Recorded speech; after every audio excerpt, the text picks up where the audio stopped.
I spent 38 years being the invisible daughter, the one who paid bills no one noticed, the one who showed up early and left last, the one whose name was only remembered when something needed fixing.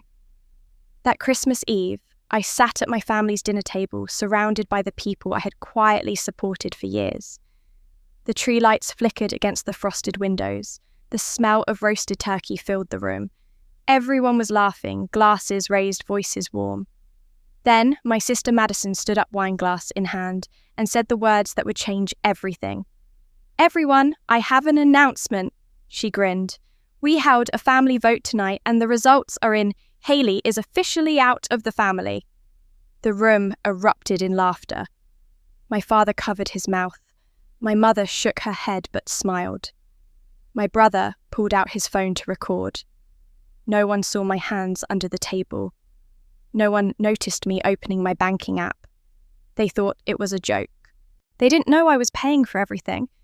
Have you ever been the one holding everything together, only to realize no one even noticed you were there? My name is Haley Chapman. I'm 38 years old and I work as a financial manager at one of the largest hospitals in the city. On paper, my life looks successful.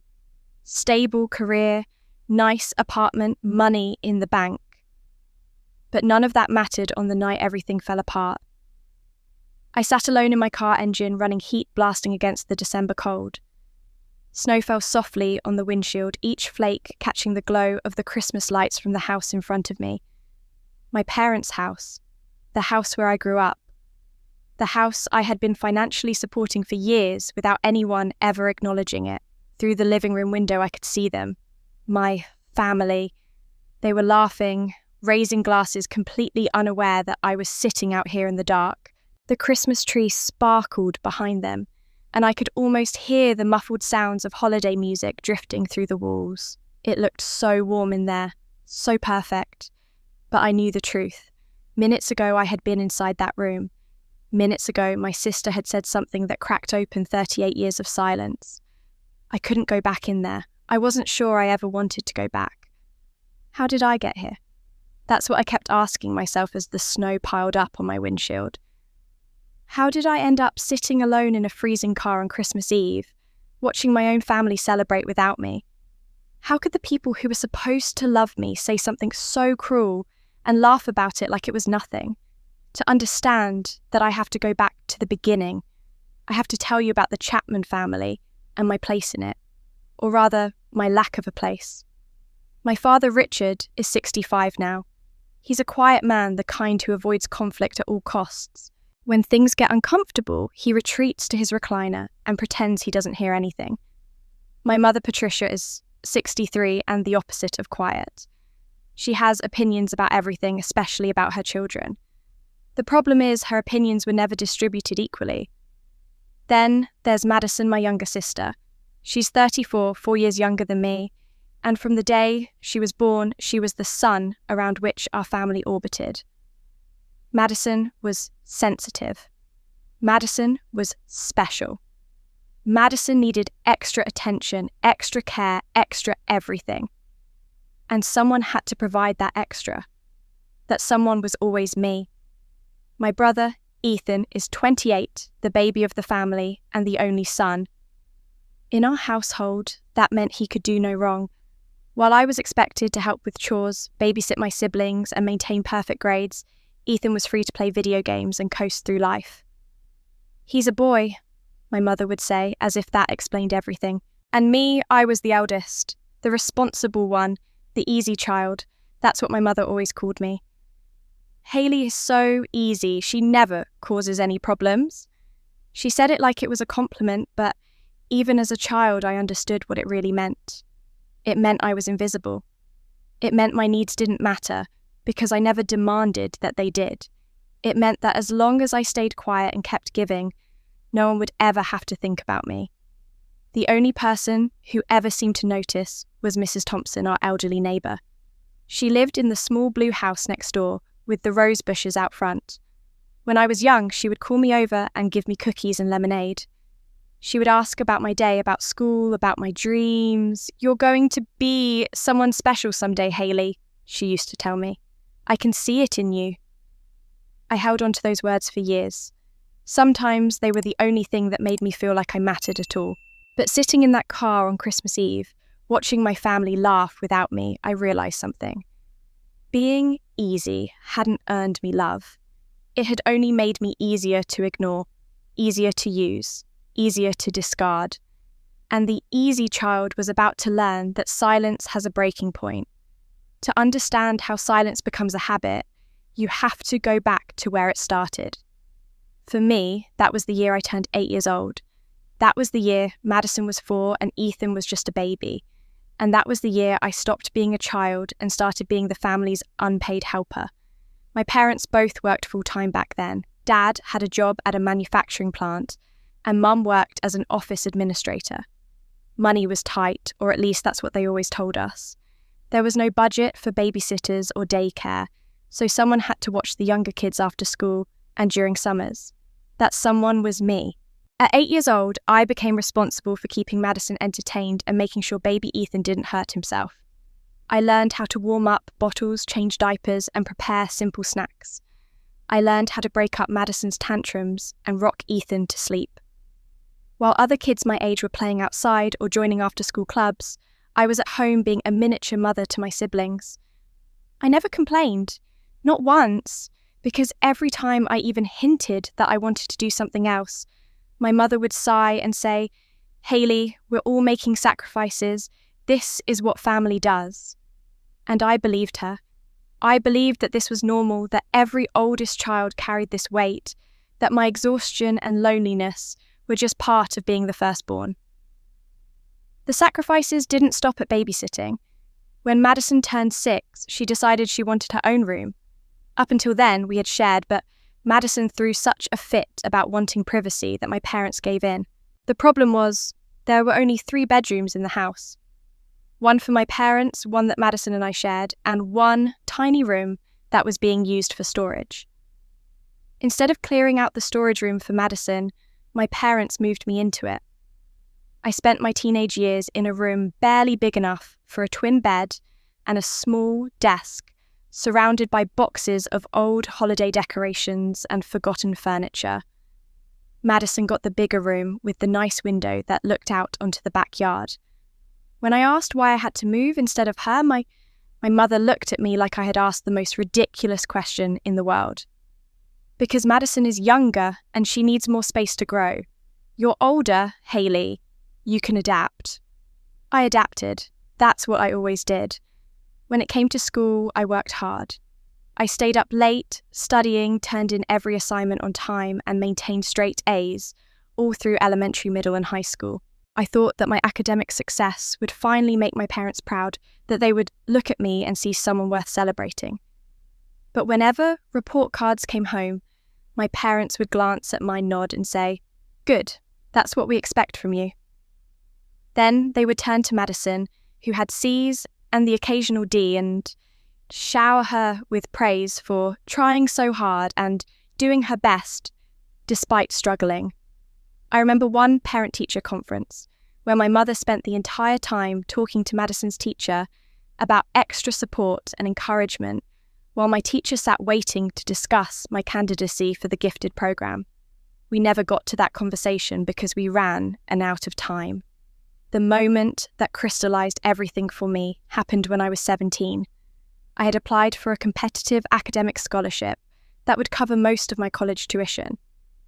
The day the acceptance letter arrived, I was so excited I could barely breathe. I ran into the kitchen, where my mother was making dinner, and told her the news. She looked up from the stove, smiled briefly, and said, "That's nice, honey. Oh, that reminds me. Since you'll be getting a new laptop for college with that scholarship money, can Madison have your old one?" She's been wanting her own computer for a while now. That was it. No congratulations, no hug, no acknowledgement of the hundreds of hours I had spent studying and preparing. Just an immediate pivot to what my achievement could provide for Madison. I handed over my laptop the next week and never brought up the scholarship again. But the thing that hurt most, the thing that planted seeds I wouldn't see bloom until decades later, was Madison's habit of taking what was mine. It started small. She would wander into my tiny room and take my hairbrush, my books, my favourite sweater.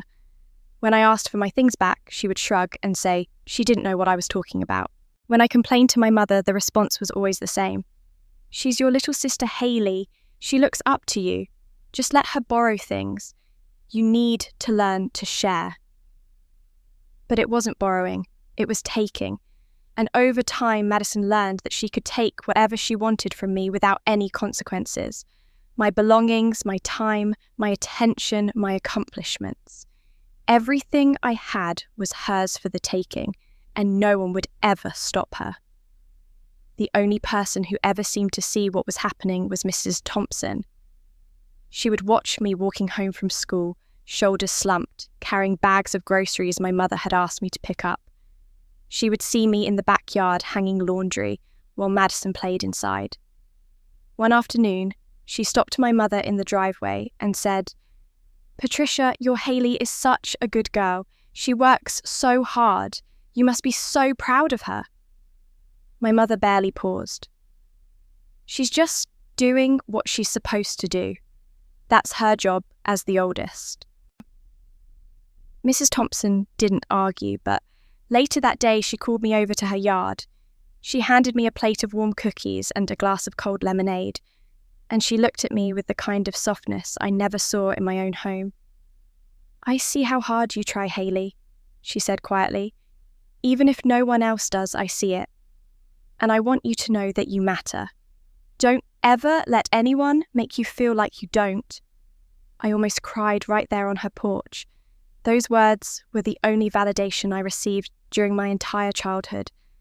I held on to them like a lifeline, replaying them in my head on the nights when I felt most invisible, most forgotten, most alone.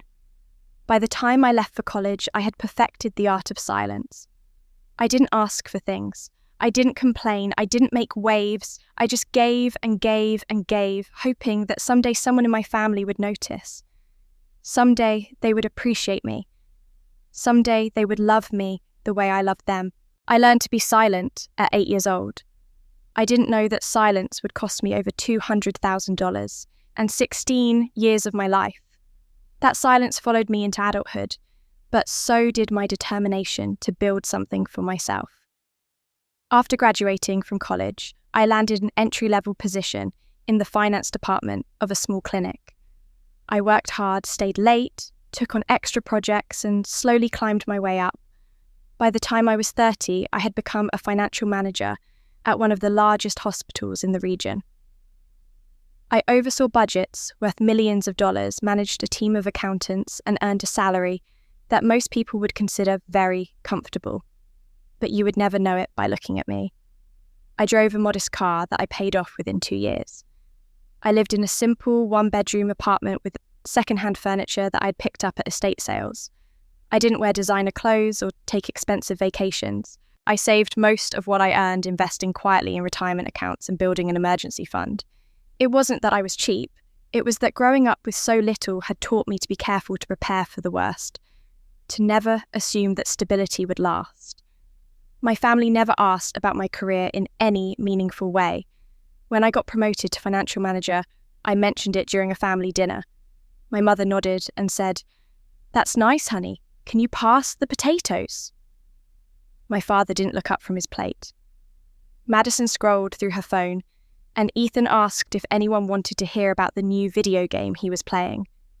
The conversation moved on within seconds, and my achievement disappeared into the noise like it had never happened.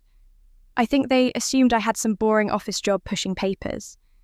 They never asked what a financial manager actually did, how much responsibility it carried, or what it paid. And because I never bragged or flaunted my success, they filled in the blanks with their own assumptions. To them, I was just Hayley, the reliable one, who always showed up, the one they could call when they needed something. They didn't see me as successful. They saw me as available. Madison's life, meanwhile, was a constant series of dramatic announcements and disappointing conclusions. She would call the family excitedly to share that she had landed a new job as an accounting assistant at a real estate firm, or an office manager at a dental practice, or a receptionist at a law office. Each time she made it sound like this was the opportunity that would finally launch her career. And each time within 6 to 8 months, the job would end. Sometimes she quit because her boss was impossible. Sometimes she was let go because the company was restructuring. There was always an explanation, always an excuse, and my parents always believed her.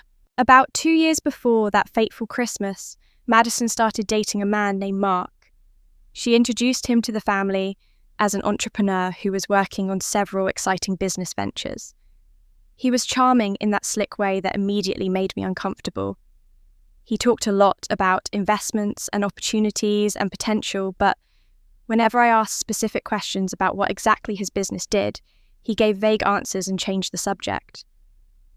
My parents were impressed by him. They liked his confidence and his nice car, and his promises of future success. I kept my doubts to myself because I had learned long ago that my opinions about Madison were never welcome. The financial entanglement with my family started so gradually that I barely noticed it happening. About 6 years before that Christmas, my mother called me one evening sounding stressed. She said they were having a tough month and asked if I could cover the electric bill just this once. It was only about $100, and she promised to pay me back as soon as things settled down. I said of course, gave her my card information, and set up an Autopay so she wouldn't have to worry about remembering. She never paid me back, and she never mentioned it again. The Autopay just kept running month after month, and I never brought it up because it felt petty to ask. A few months later, she called again. This time, it was the internet bill. Then, it was a medical bill from a procedure Dad had done. Then, Ethan needed help with his car insurance because he had gotten a ticket and his rates went up. Each request came with the same promise of being temporary, the same assurance that they would pay me back when things got better. And each time I said yes. I set up autopays and then forgot about them because checking my accounts meant confronting how much I was actually giving away. The requests kept coming over the years. Madison's phone bill got added to my list when she was between jobs. My parents' cable and streaming services appeared on my statements. At some point, I started covering part of their mortgage payment when they fell behind, and that too became a permanent autopay. I told myself this was what family did. This was what eldest children were supposed to do. I had the money they needed help, and wasn't it better to give than to constantly fight about it? I never calculated the total. That would have meant admitting how out of control it had become. So I just kept paying, kept giving, kept being the reliable Hayley who never said no. Meanwhile, I maintained my small apartment, my modest car, my quiet life. I sent Christmas cards every year to Mrs. Thompson and a few other neighbours from my childhood. The people who had shown me small kindnesses when my own family couldn't be bothered. Those cards were my way of holding on to something good, of remembering that not everyone took me for granted. Looking back, I can see how perfectly I had been trained for this role. Years of giving up my toys, my room, my time, my achievements had taught me that my purpose was to provide for others. Years of being told that I was just doing what I was supposed to do had convinced me that sacrifice was my identity. I didn't recognize the exploitation because it felt like love. It felt like belonging. Every time my mother called, asking for help, I heard something that probably wasn't there. I heard her saying she needed me. And for a girl who had spent her whole life being invisible, being needed felt like the next best thing to being loved. I didn't know that those autopays were just the tip of the iceberg. I didn't know that while I was quietly paying bills and asking for nothing in return, someone in my family had been doing something far worse. Underneath the surface, hidden from my view, was a fraud that had been bleeding me dry for 16 years. The fraud was invisible to me, then buried deep beneath years of blind trust and willful ignorance. All I knew that December was that Christmas was coming, and like every year, I wanted to believe this one would be different. I wanted to believe that maybe finally my family would see me. That hope kept me going even when everything in my history told me it was foolish. I spent weeks preparing for Christmas Eve. I always put thought into my gifts carefully, selecting something meaningful for each person, even though I rarely received the same consideration in return.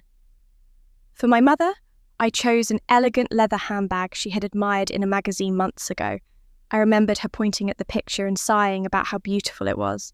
She probably forgot she ever mentioned it, but I didn't.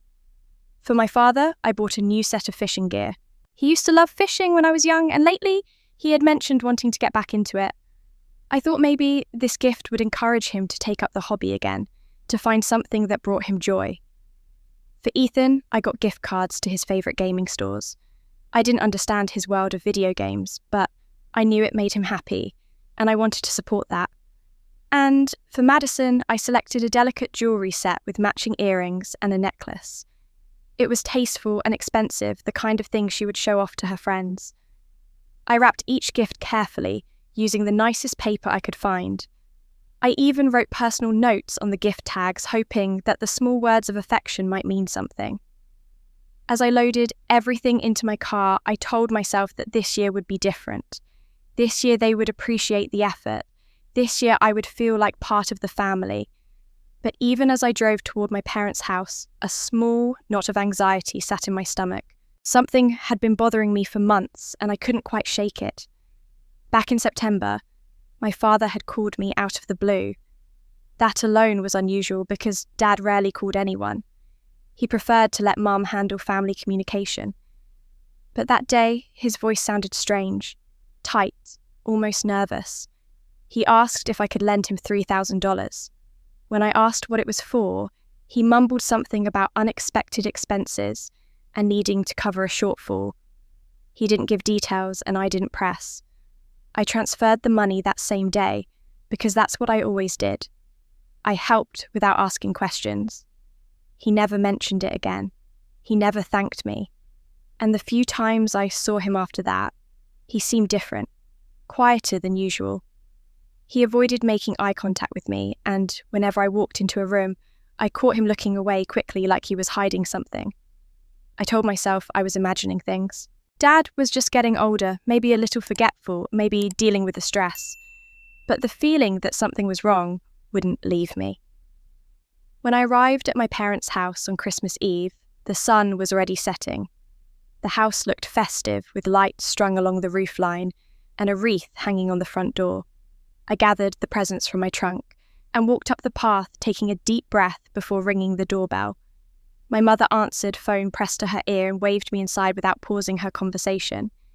"Yes, I know I told her that already," she said into the phone, barely glancing at me. "Just a minute, let me move somewhere quieter." She walked off toward the kitchen, leaving me standing in the entryway with my arms full of gifts. I carried the presents to the living room and set them under the tree. My father was in his recliner, watching some sports program on television. He looked up when I came in, nodded once, and returned his attention to the screen. "Hey, Dad," I said. "Merry Christmas." He grunted something that might have been a greeting, but he didn't get up, didn't hug me, didn't ask about my drive. Just that nod, and then nothing. I heard Ethan's music thumping from upstairs, some aggressive beat that shook the ceiling slightly. I waited for him to come down and say hello, but after several minutes it became clear he wasn't going to. He probably didn't even know I had arrived, or maybe he knew and just didn't care. I sat down on the couch and looked around the room. The tree was decorated, the house smelled like cinnamon and pine, and everything looked like a picture-perfect holiday scene. But I felt like a stranger in it, an outsider looking in at a family that didn't quite include her. About 2 hours later, the front door burst open, and Madison swept in like a celebrity making an entrance. "We're here," she announced, her voice bright and loud. Behind her was Mark, carrying a bottle of wine and wearing a smile that showed too many teeth. The transformation in my parents was immediate. My mother rushed out of the kitchen, phone conversation abandoned, and threw her arms around Madison. "My baby girl, I'm so glad you made it. We were getting worried." My father actually stood up from his recliner, something he hadn't done for me, and shook Mark's hand with a warmth I couldn't remember him showing me in years. Even Ethan came downstairs, suddenly interested in joining the family now that Madison had arrived. I watched the scene from the couch, that familiar hollow feeling settling into my chest. Madison was 2 hours late, hadn't called to explain, and was being treated like a returning hero. I had arrived on time, brought carefully chosen gifts, and received a distracted wave and a grunt. Mark moved through the room with an easy confidence that felt rehearsed. He complimented my mother's decorations, asked my father about the football game, and made jokes that had everyone laughing. But I noticed something that no one else seemed to see. His eyes kept moving, scanning the room, taking inventory. He looked at the furniture, the artwork on the walls, the size of the rooms. It was subtle, but I caught him assessing things, calculating. He looked at our family home the way a buyer looks at a property they're considering purchasing. When his gaze landed on me, he smiled that too wide smile and said, "Hayley, good to see you again. You're looking well?" The words were polite enough, but something in his tone made me feel like I was being evaluated too, like he was measuring my worth and finding me either useful or negligible. Madison came over and gave me a brief hug, the kind that was more for show than affection. As she pulled back, I noticed something strange in her expression. She was looking at me differently tonight. There was an odd glint in her eyes, a slight curl at the corner of her lips. It wasn't friendly. It was anticipatory, like she knew something I didn't and was looking forward to watching it unfold. "Merry Christmas, Hayley," she said sweetly. Too sweetly. "I'm so glad you could make it." I didn't know what to say to that. Of course I made it. I always made it. I was the reliable one, the one who showed up, the one who never let anyone down. Madison looked at me with that strange expression, like she was waiting for something. I didn't know what, but I was about to find out. Whatever Madison was anticipating, I pushed the thought aside as we all moved toward the dining room. The table was set beautifully, with my mother's good china and cloth napkins folded into careful triangles. Candles flickered in the centre, casting a warm glow over the roasted turkey and all the side dishes that had become tradition over the years. It looked like a scene from a holiday movie, the kind where families come together and remember what matters most. But nothing about this dinner would turn out the way those movies promised. We took our seats, and I noticed immediately that the seating arrangement had been altered. Madison and Mark sat on either side of my parents, positioned like honoured guests at a royal feast. Ethan sat at the corner near the food, already reaching for the mashed potatoes before anyone had said grace. I was placed at the far end, almost like an afterthought squeezed into the space between the wall and Ethan's elbow. The conversation started the moment plates were filled, and it centred entirely on Madison and Mark. My mother wanted to know everything about their relationship, their plans, their future. "So, Mark," she said, leaning toward him with an eager smile, "Madison tells me you're quite the businessman. Tell us about what you do." Mark set down his fork and launched into a speech that sounded well rehearsed. He talked about investments, about identifying opportunities in emerging markets, about building portfolios and creating passive income streams. He used words like leverage and equity and diversification, stringing them together in ways that sounded impressive but said almost nothing. "I work in finance. I manage hospital budgets worth millions of dollars. I know what real business planning sounds like, and this wasn't it. This was performance. This was smoke designed to distract from the fact that there was no substance behind it. But my parents ate it up. My father nodded along like he understood every word, and my mother clasped her hands together with excitement. "That sounds wonderful," she said. "You're going to be very successful, I can tell. Madison is so lucky to have found someone with such ambition." I wanted to ask Mark specific questions. What exactly did he invest in? What was his track record? What firm did he work with? But I held my tongue because I knew how it would look. I would come across as suspicious, jealous, the bitter older sister trying to ruin Madison's happiness. So I stayed quiet and watched my family fall under the spell of a man who set off every warning alarm in my professional brain. At one point, there was a brief lull in the conversation, and I saw an opening. I had been waiting for a chance to share something that mattered to me, something I thought might finally earn a moment of recognition. I actually have some good news too, I said, keeping my voice light. I got promoted last month. I'm now the senior financial manager for the entire hospital network. It's a big step up. My mother glanced at me with what might have been surprise that I was still at the table. Oh, that's nice, honey, she said. Then, without missing a beat, she turned back to Madison. So, have you two talked about wedding plans yet? I've been dreaming about this since you were a little girl, Madison. We should start looking at venues soon. Spring weddings are so beautiful. That was it. 4 words. Oh, that's nice, honey. A promotion I had worked toward for years, a position of significant responsibility and achievement, dismissed in 4 words and immediately forgotten. Madison hadn't accomplished anything notable in years, but the mere possibility of a future wedding was more interesting than my actual success. I felt the familiar sting of invisibility settle over me, and I focused on my plate so no one would see the hurt in my eyes. Not that anyone was looking. Halfway through dinner, my mother excused herself from the table and gestured for me to follow her. Hayley, can I talk to you in the kitchen for a minute? I set down my napkin and followed, assuming she wanted help with something practical. Maybe more wine needed to be opened, or she had forgotten to put out a dish. But when we reached the kitchen, she closed the door partially and lowered her voice.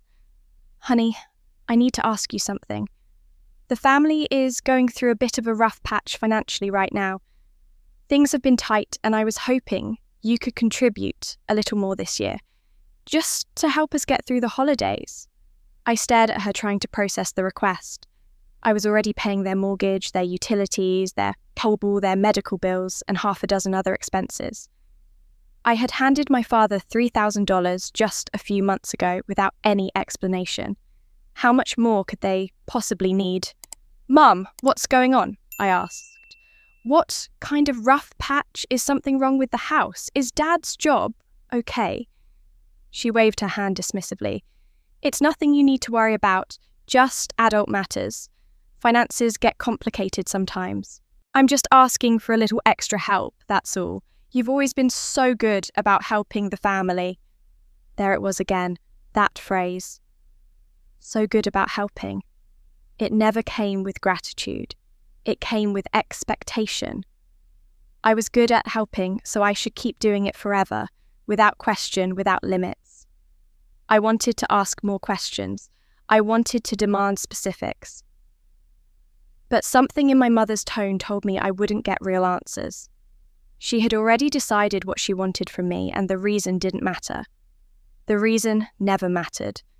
What mattered was that I would say yes because I always said yes. I'll see what I can do, I said quietly. It wasn't agreement, but it wasn't refusal either. It was the non-committal response of someone too tired to fight. We returned to the dining room and I tried to rejoin the conversation, but my mind was elsewhere. I kept thinking about my father's nervous behaviour about the $3,000 he never explained, about my mother's vague mention of financial trouble. Something was wrong in this family, something beyond the usual dysfunction. I could feel it in the air, in the way my parents avoided certain topics, in the way Madison kept glancing at me with that knowing smile. Dessert was served, and for a moment, everything felt almost normal. My mother brought out her famous apple pie, and we all took slices and made appreciative noises. I let myself relax slightly, thinking that maybe the worst of the evening was over. Maybe we would finish dinner, exchange gifts, and I could go home and process everything in peace. Then Madison stood up. She picked up her wine glass and clinked a fork against it, the sound cutting through the quiet murmur of conversation. Everyone looked up. Madison stood at her seat with that strange smile I had noticed earlier, the one that made me uneasy. Mark was watching her with amusement, like he already knew what was coming. "Everyone, I have an announcement," Madison said, her voice bright and theatrical. "Well, more like a fun little game we played earlier." I felt a chill run down my spine. Something was wrong. Something was very wrong. Everyone went quiet. Madison raised her glass. And then she said the words that would destroy everything I thought I knew about my family. Madison held her wine glass high, the candlelight catching the deep red liquid inside. Her smile stretched wide across her face, and I could see she was savouring the moment, drawing it out for maximum effect. The whole room was watching her waiting.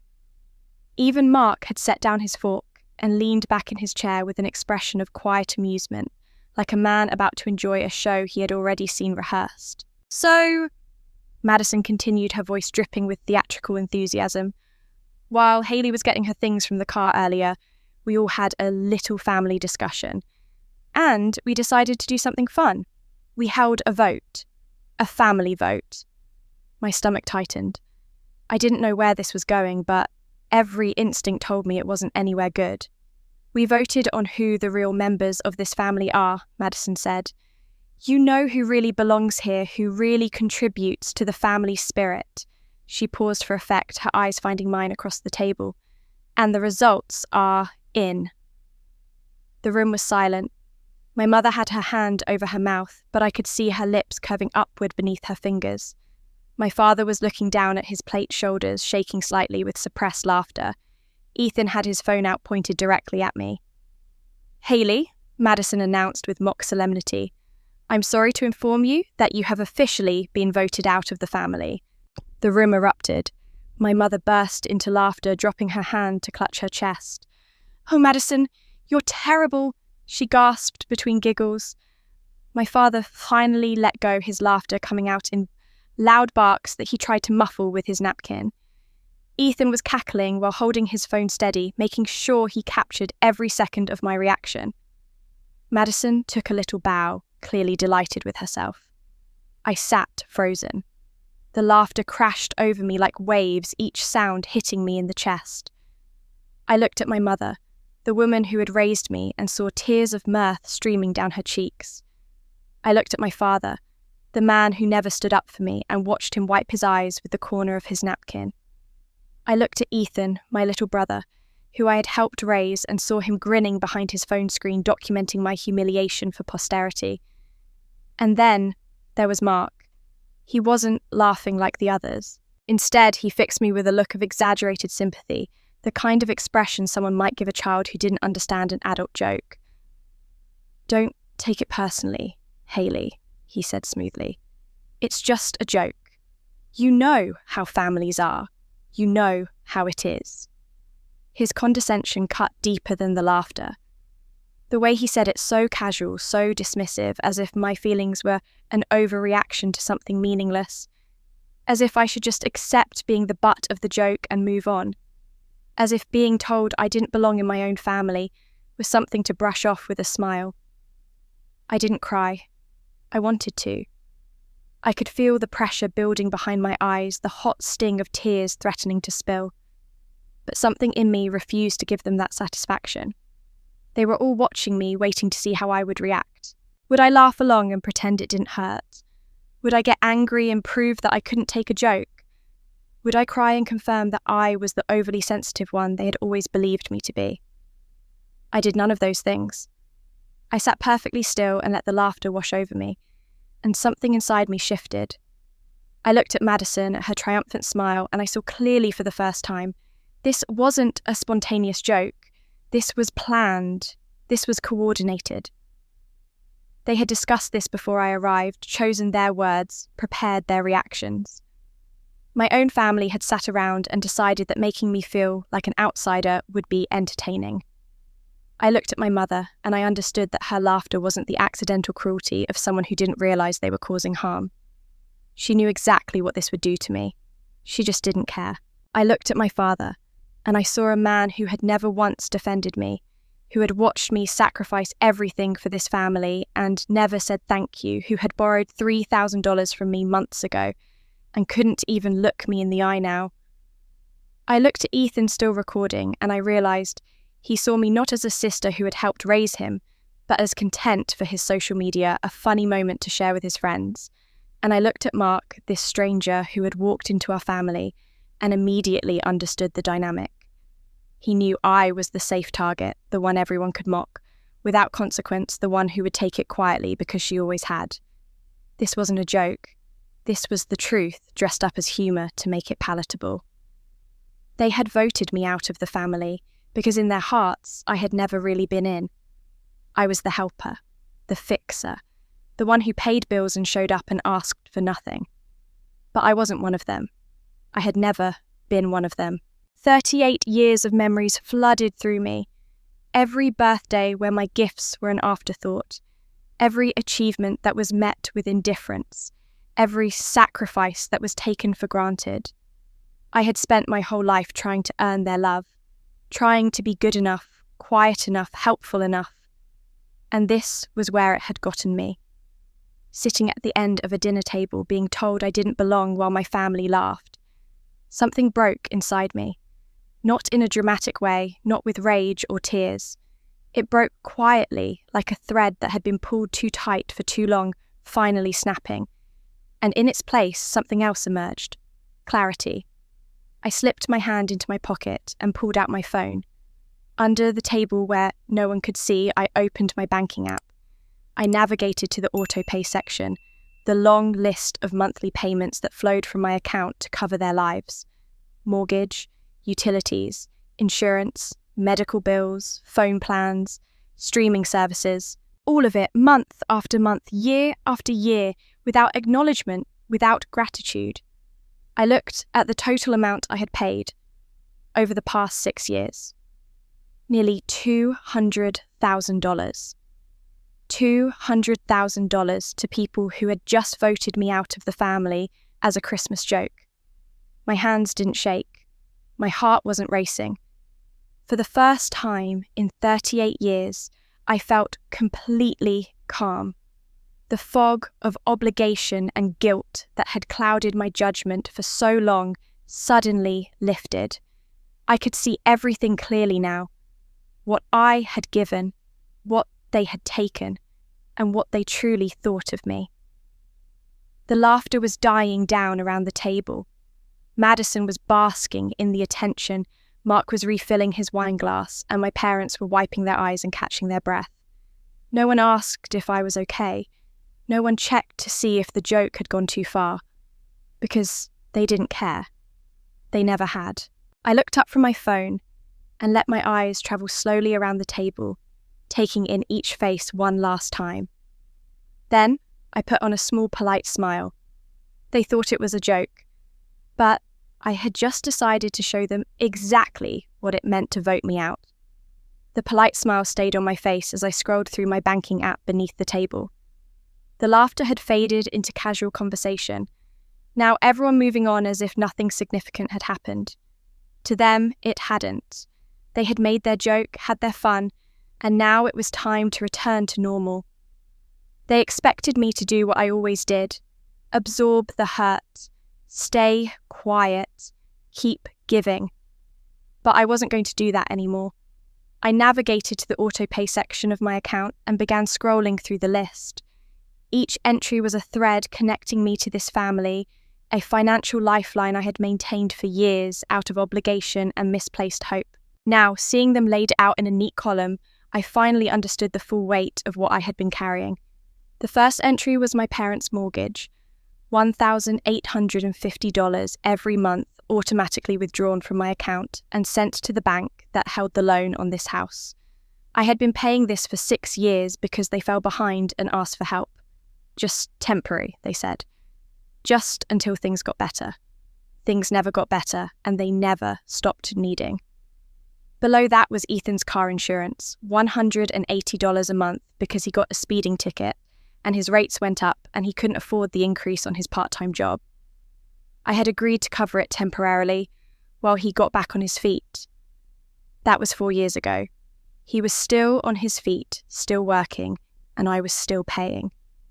Then there was the internet and cable bundle, $200 a month for high-speed internet and a premium cable package with all the sports channels my father liked.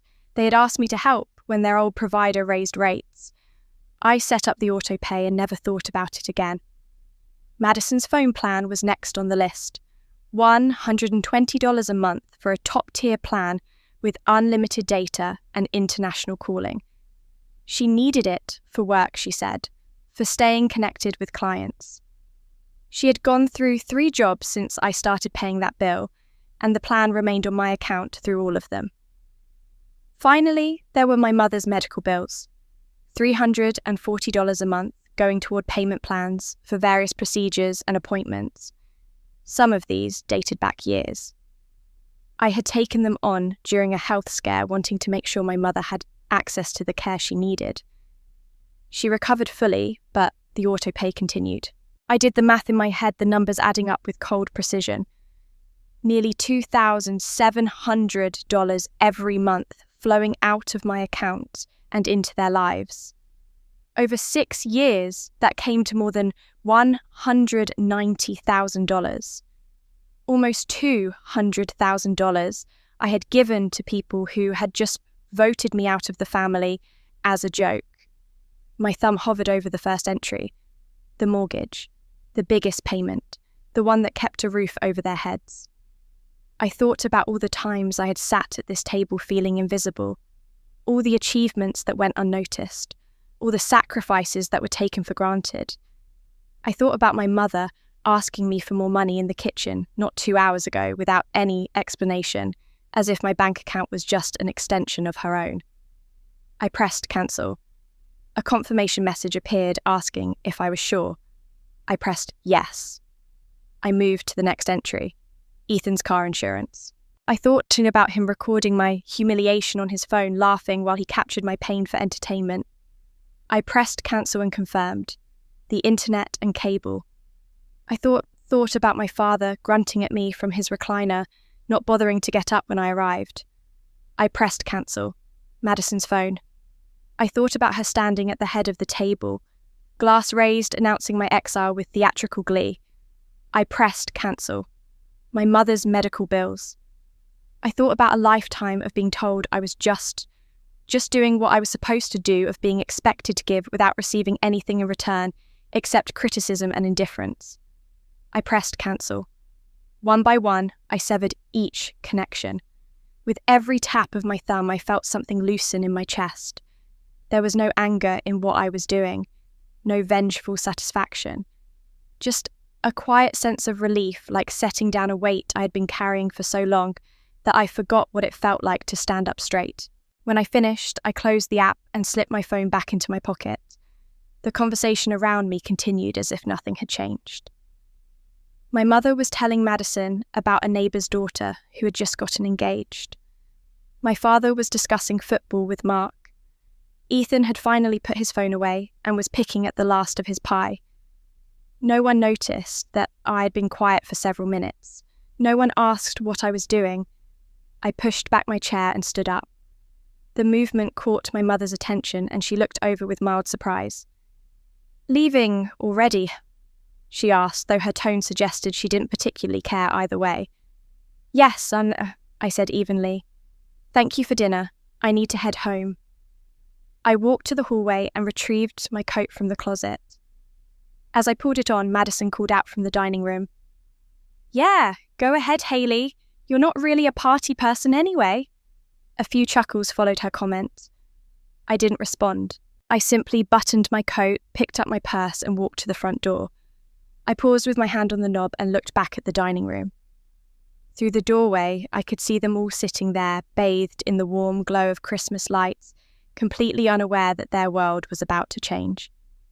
I opened the door and stepped out into the cold.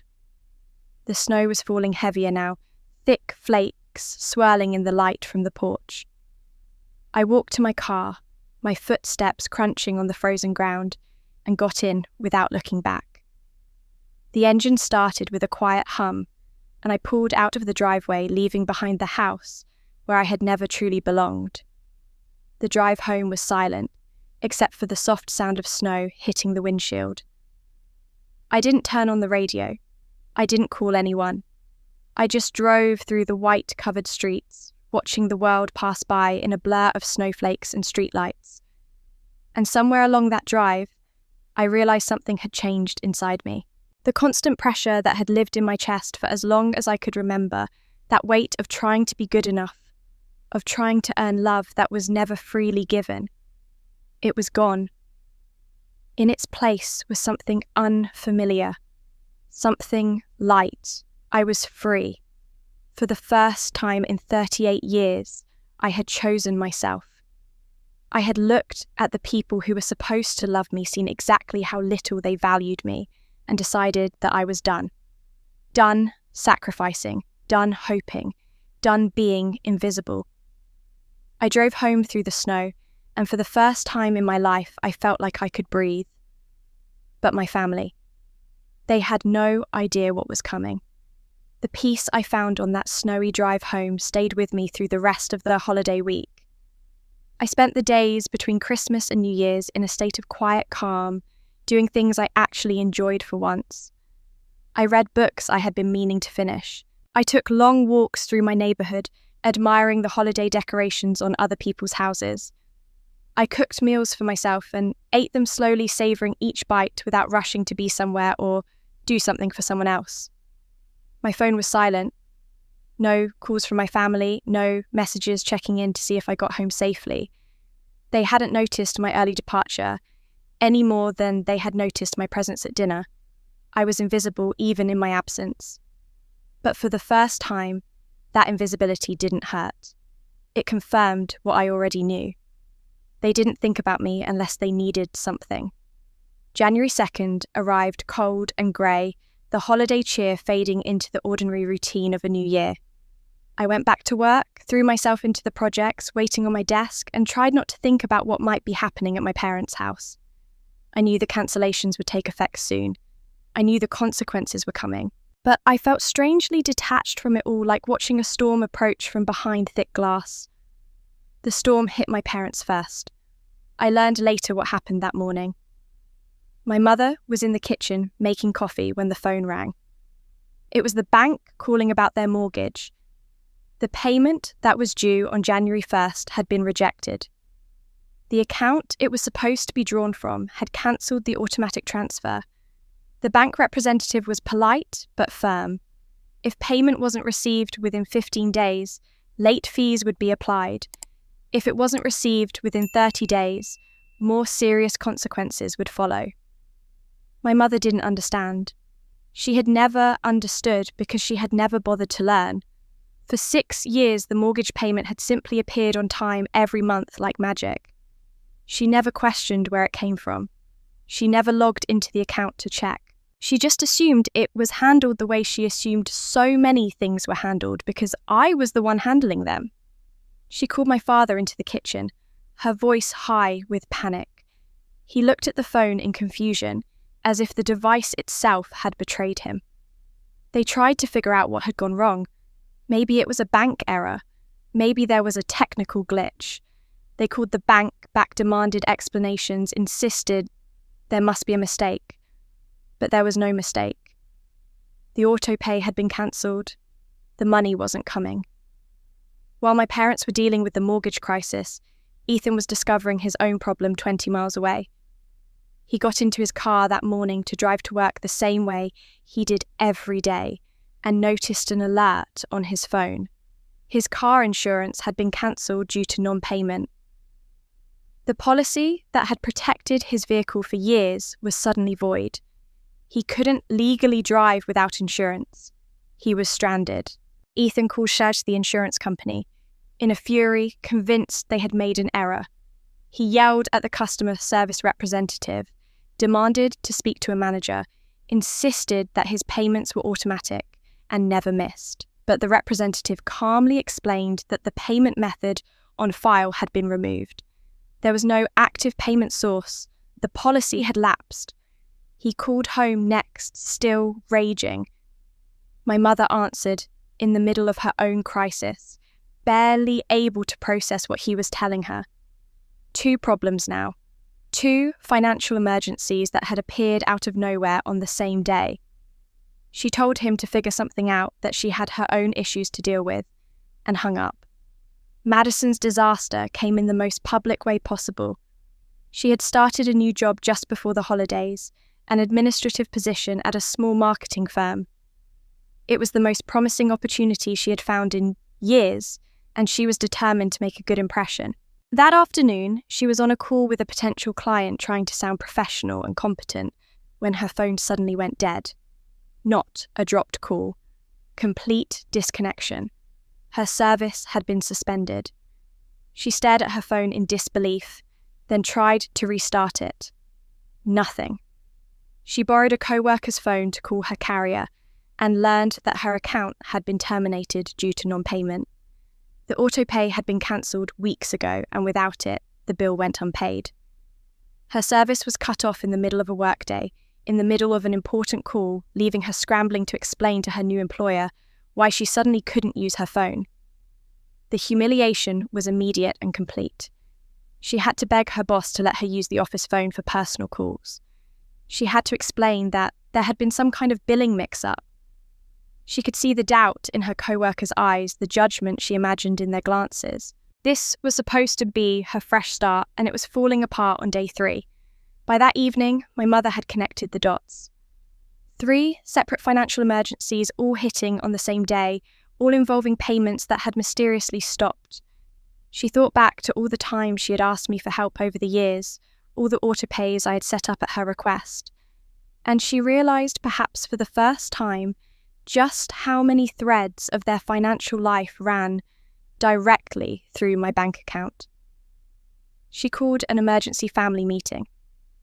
My father sat in his recliner looking shell-shocked. Ethan arrived still fuming about being stuck at home all day. Madison came in looking pale and rattled, her professional confidence shattered. They gathered in the living room, the same room where they had laughed at me just 8 days earlier, and tried to figure out what was happening. My mother paced the floor, her voice rising with each sentence. "It's all connected to Haley," she said. "The mortgage, the insurance, Madison's phone. She was paying for all of it, and now she's stopped." For a moment I imagined there might be a flicker of realization, a moment where they understood how much I had been giving, how little they had appreciated it. But that's not what happened. "What is she doing?" My father asked, his confusion giving way to irritation. "Why would she just stop without telling us?" "She's trying to punish us," Madison spat. "She's still upset about that stupid joke. I knew she couldn't take it." "Why didn't she warn us?" Ethan demanded. "She can't just cut people off like that. We had no time to prepare." Not one of them asked why I had been paying their bills in the first place. Not one of them acknowledged that these were their responsibilities, not mine. Not one of them considered that maybe, just maybe, they had done something to deserve this. Instead, they felt anger, betrayal, outrage that I had dared to stop giving without permission. My mother picked up her phone and started dialing my number. She was going to demand an explanation, insist that I fix everything, remind me of my duty to the family. But I had already decided. I wasn't going to answer. I watched my phone light up with call after call that evening. My mother's name flashed on the screen again and again, each ignored call followed by another within minutes. I didn't pick up. I sat on my couch with a cup of tea and let the phone ring itself into silence, over and over until finally the calls stopped and the voicemails began. The first voicemail was 3 minutes long. I listened to it once just to know what I was dealing with, and that was enough. My mother's voice came through the speaker, thick with tears and accusation. "Haley, I don't understand what you're doing. How could you do this to us? How could you abandon your own family like this? We're in serious trouble here. The bank is calling about the mortgage. Your brother can't get to work. Madison lost a client because of you. Are you happy now? Is this what you wanted?" She paused to sniffle, then continued with renewed intensity. "After everything we've done for you, after all the years we raised you and loved you and gave you a home, this is how you repay us by cutting us off without a word. You're going to destroy this family, Haley. Do you understand that you're going to destroy everything?"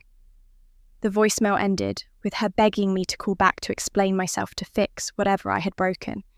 There was no acknowledgement that I had been paying their bills for 6 years. No gratitude for the nearly $200,000 I had poured into keeping their lives afloat. Just blame, just guilt, just the familiar weight of being told I wasn't doing enough. I deleted the voicemail and moved on with my evening.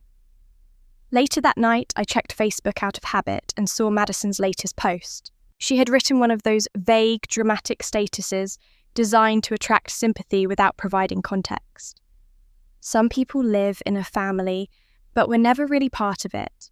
Funny how the truth comes out eventually. The post had dozens of likes and comments from her friends, people who had no idea what was really happening, all of them offering support and agreement for a situation they knew nothing about. I almost laughed. The irony was too perfect. She was using the same words against me that described exactly how I had felt my entire life. The one who was never really part of the family, the outsider, the invisible one. She had no idea she was describing my reality, not hers. The next morning, my phone rang again. This time, it was Ethan. I hesitated for a moment, then decided to answer. I wanted to hear what he had to say. "Hayley, what the hell?" he started before I could even say hello. "This is so messed up. Mom and Dad are freaking out. Dad looks like he hasn't slept in days. Do you even know what a mortgage is? Do you understand that they could lose the house?" I let him finish his rant, listening to the entitled anger in his voice. He spoke to me like I was a child who had broken him something important and needed to be scolded. When he finally paused to take a breath, I asked him one simple question. "Ethan, do you know who's been paying that mortgage for the past 6 years?" Silence. Complete silence. I could almost hear the wheels turning in his head as the implication sank in. "I've been paying it," I continued calmly. "Every month. $1,850 out of my account, along with your car insurance, and the internet, and Madison's phone, and Mum's medical bills, for 6 years. Did you know that—" More silence. Then weakly, I thought Mum and Dad—" "You thought wrong," I said. "You all did, and on Christmas Eve your family voted me out as a joke. So I decided to respect the results." The explosion came immediately. "You can't be serious right now. You're doing all this because of a joke. That's insane, Hayley. That's completely insane. It was just a stupid joke. Madison was just being Madison. You're overreacting." "Am I?" I asked. "You all laughed. You recorded it on your phone. No one asked if I was okay. No one apologized.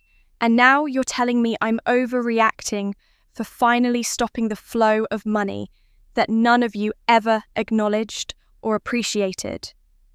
"You're being dramatic," he insisted. "This is ridiculous. You need to call Mum and fix this." "I don't need to do anything," I said. "I've been doing things for this family my entire life. I'm done." I hung up before he could respond and blocked his number. The conversation had told me everything I needed to know. Even now, faced with the reality of how much I had given, they saw themselves as victims. They saw me as the villain. Nothing had changed. Nothing would ever change. That evening, my phone rang one more time. It was my father. I almost didn't answer, but something in me wanted to hear what he would say. He had always been the quiet one, the one who avoided conflict. Maybe he would be different. "Hayley," his voice was shaking when I picked up. "Please, we need to talk about this." "Then talk," I said flatly. "I know things have been complicated," he said carefully. "And I know the joke at dinner was wrong. I should have said something. I'm sorry." It was the first apology I had received. The first acknowledgement that something wrong had happened. I waited for him to continue. "But please," he went on, his voice dropping lower almost to a whisper, "please don't make this bigger than it needs to be. There are complications you don't understand. Things going on with the house, with finances. If you keep pushing, it's going to get very bad for everyone." "What complications?" I asked. "What aren't you telling me?" He hesitated. I could hear him breathing on the other end of the line, wrestling with something. "I can't explain right now," he finally said. "Just trust me. Please, Hayley. For once, just trust me and let this go." But I couldn't let it go. Not after everything. not without understanding what he was hiding. "Dad, if there's something I need to know, tell me now." "I can't," he whispered. "Not yet. Just be careful. That's all I can say." He hung up without another word, leaving me sitting in the dark with more questions than answers. Dad was hiding something. I could hear it in his voice, feel it in his hesitation. But I didn't know yet that the secret wasn't his alone. My father's cryptic warning stayed with me through the night and into the following days. Complications I didn't understand. Things going on with the house. His voice had been strange, almost frightened, like a man standing at the edge of something he couldn't control. I had spent my whole life reading the silences in my family, and this silence was louder than anything my father had ever said out loud. I decided to investigate. A friend of mine from college, Sarah, had become a real estate agent, specializing in properties in my parents' area. We had stayed in touch over the years, grabbing coffee whenever our schedules aligned. I called her the next morning and asked if she could do me a favor. I wanted to know if there was any public information available about my parents' house. Liens, mortgages, anything unusual. Sarah called me back that afternoon, and her voice was careful, the way people sound when they're about to deliver bad news. "Hayley, I found something. Are you sitting down?" She told me that my parents' property had a second mortgage on it. Not the original loan I had been helping them pay for 6 years, but a completely separate loan taken out 3 years ago. The amount was $80,000. And according to the records, she could access the payments on this second mortgage had fallen severely behind. The account was delinquent. If something didn't change soon, the house would be at risk of foreclosure. I sat in stunned silence as the information sank in. $80,000. A second mortgage I knew nothing about. My parents had been drowning in debt for 3 years, and they had never said a word to me.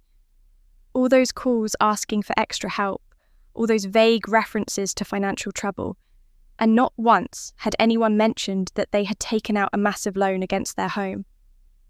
Where had the money gone? I thought back over the past 3 years. 3 years trying to remember any major expenses that might explain it. There had been no renovations to the house. The kitchen was still outdated, the bathrooms unchanged. No new cars in the driveway. No expensive medical procedures beyond the routine bills I was already covering.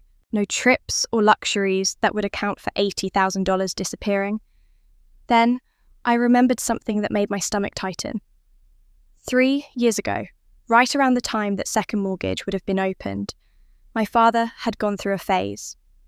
He started talking about investments, about the stock market, about opportunities to grow money quickly. He would mention things at family dinners, dropping terms he clearly didn't fully understand, talking about portfolios and dividends and timing the market.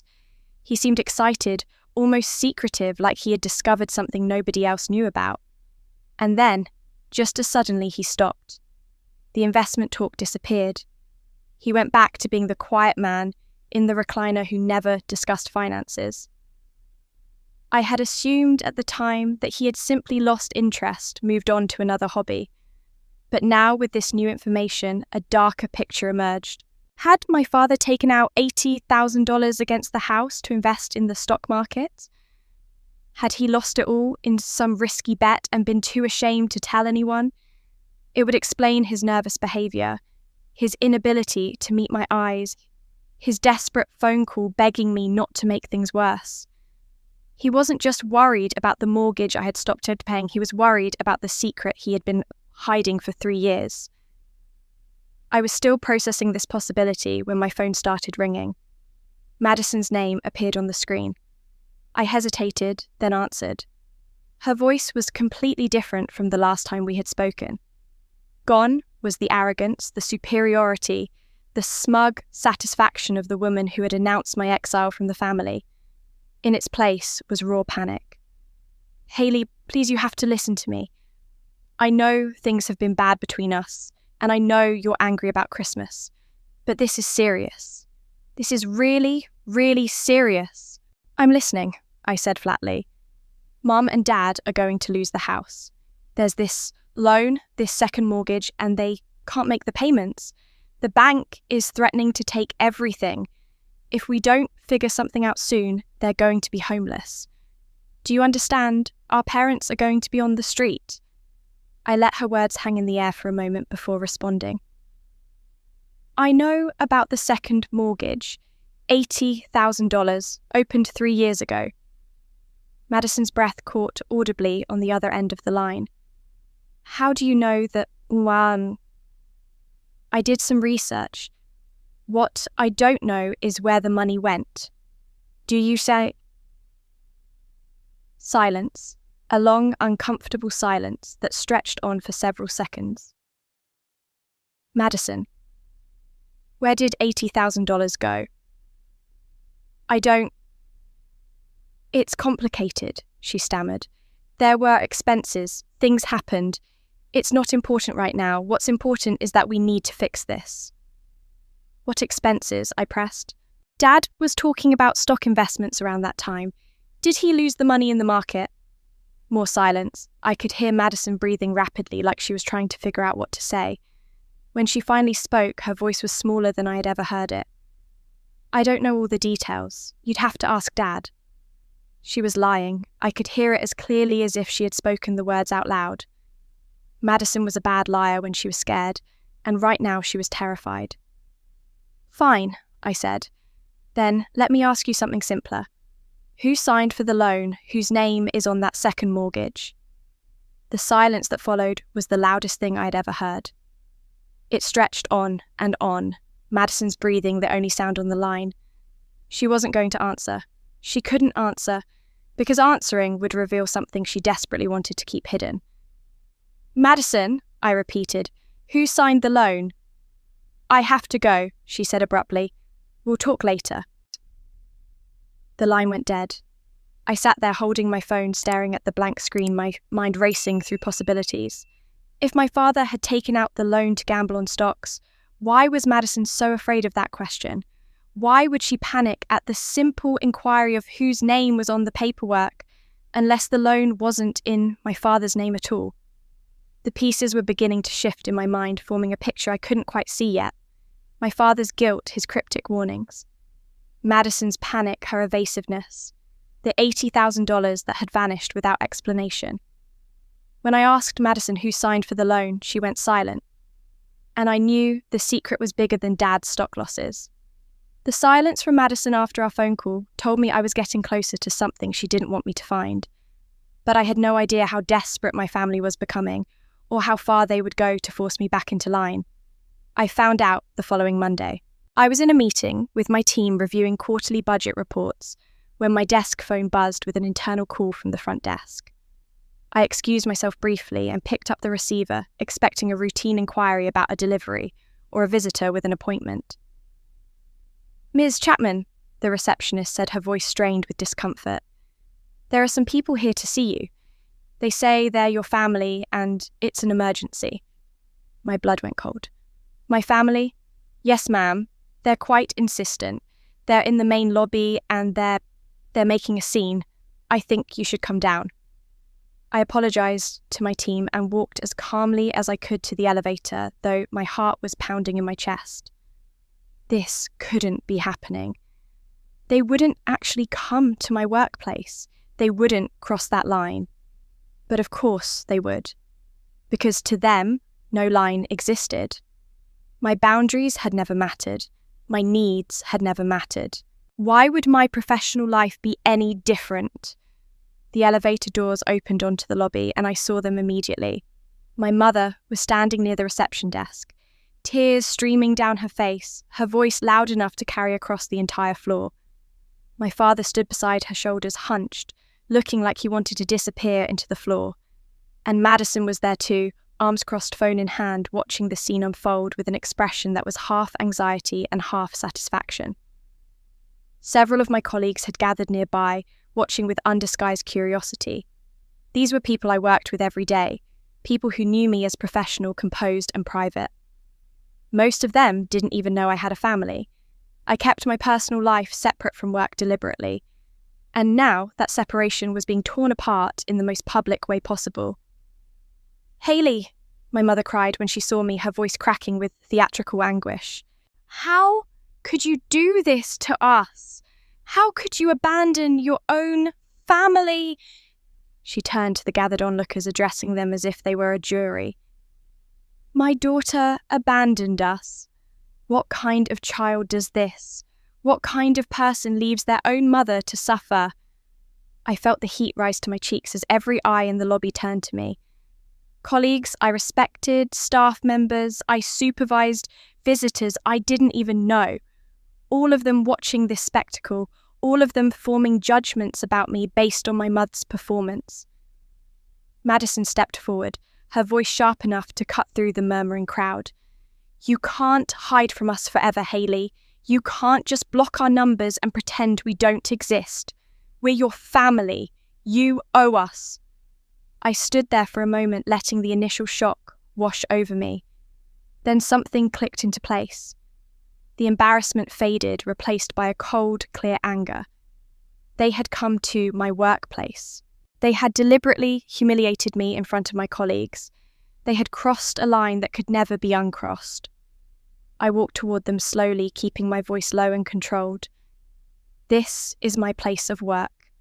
You do not have the right to be here. We have every right. Mal, my mother snapped. You wouldn't answer our calls. What were we supposed to do? Respect my boundaries, I said flatly. Accept my decision. But instead, you chose to come here and make a scene in front of my colleagues. You chose to humiliate me publicly because you thought it would force me to give in.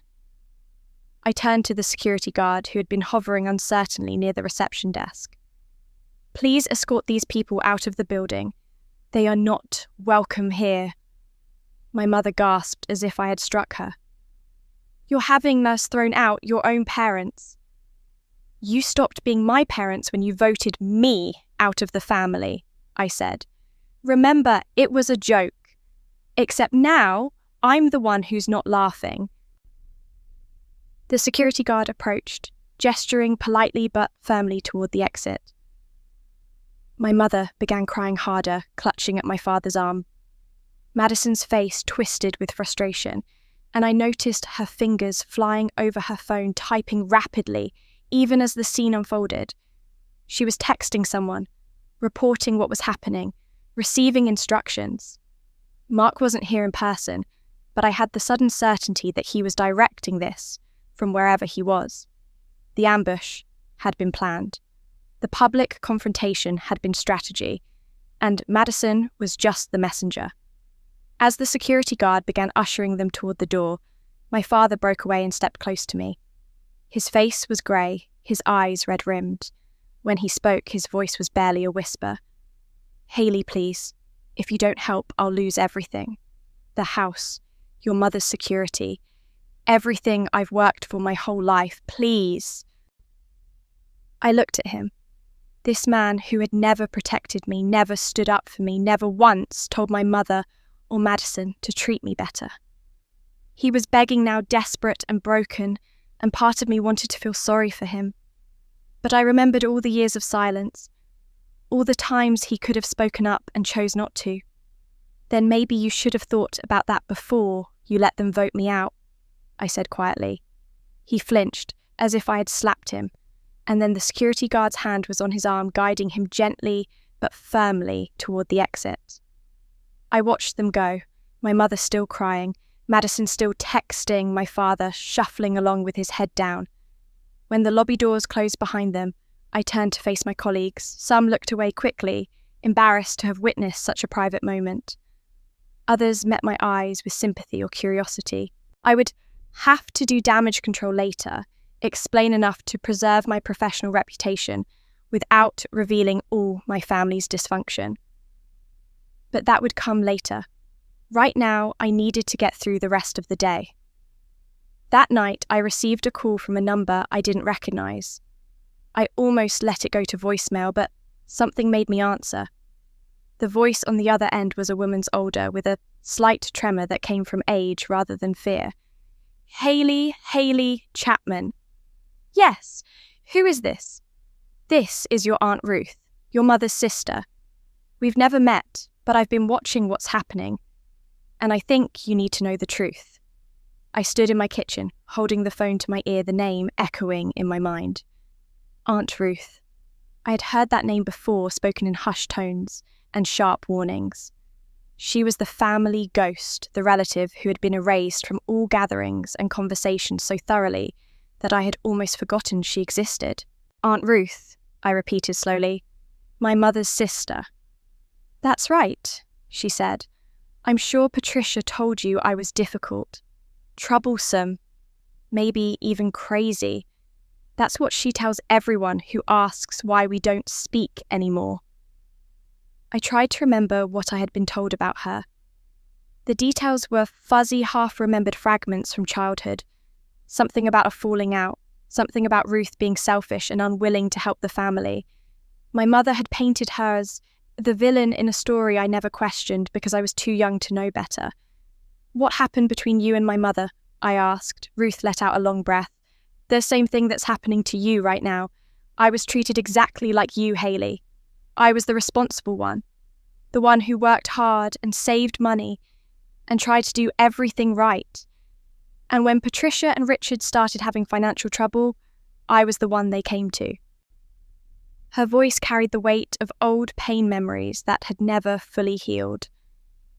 At first, it was small amounts, a few hundred here, a few hundred there. They always promised to pay me back, and I always believed them. But the requests kept getting bigger, and the repayments never came. I gave them thousands of dollars over the years. I helped pay for their wedding, their first house, their children's expenses. I was the family bank, and no one ever said thank you. I felt a chill run through me.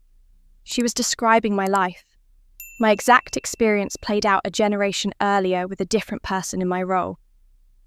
"What happened when you stopped?" I asked. "I became the enemy," Ruth said simply.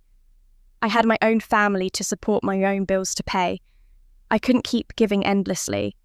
So one day I said no.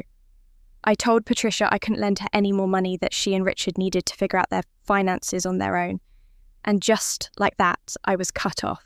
She told everyone I was greedy, that I had abandoned the family in their time of need. She turned relatives against me.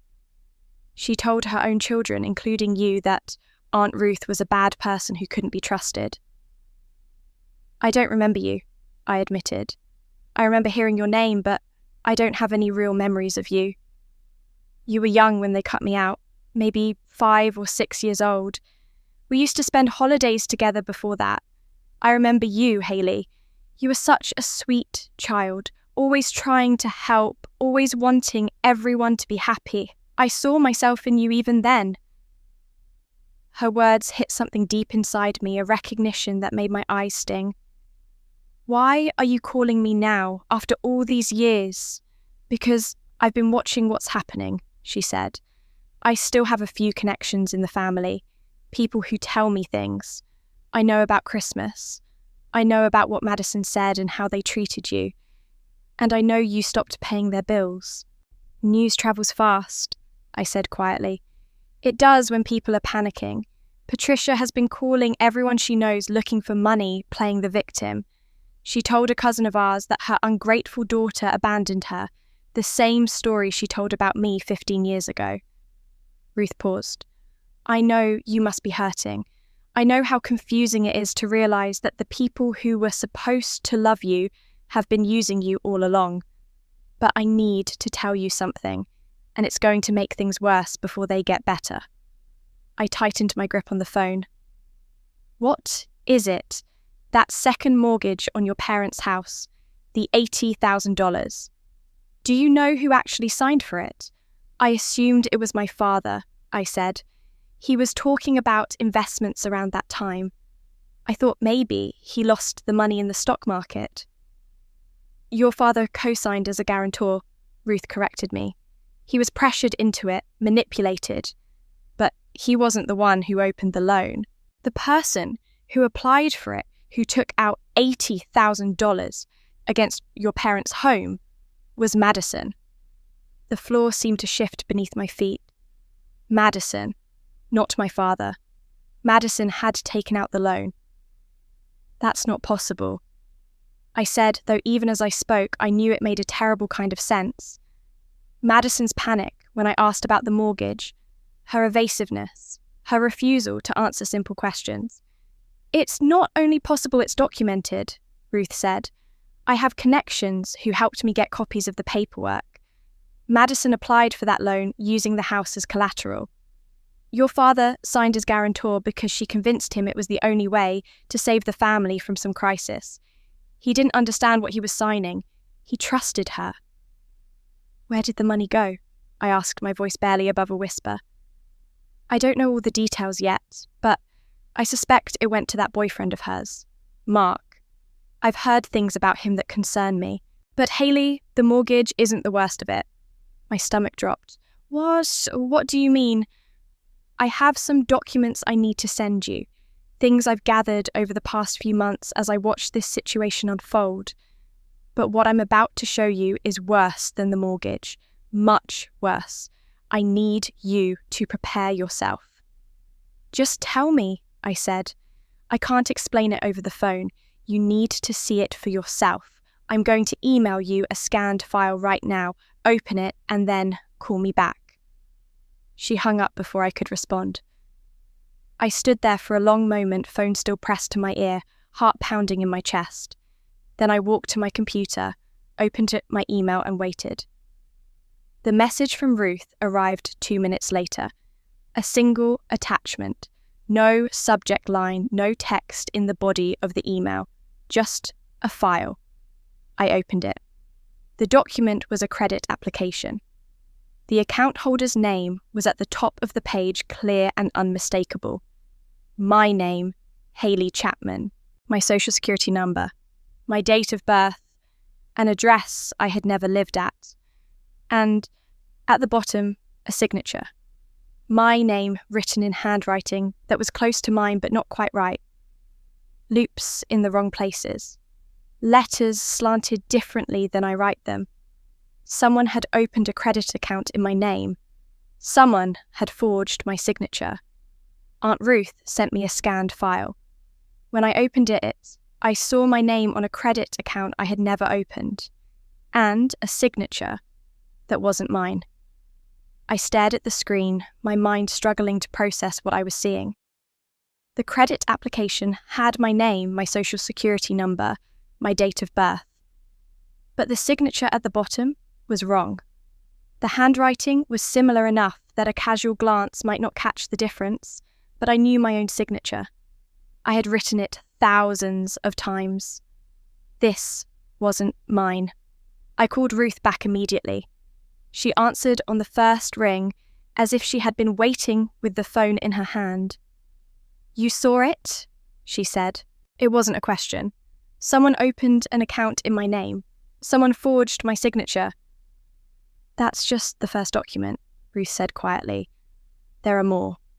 I'm sending them now.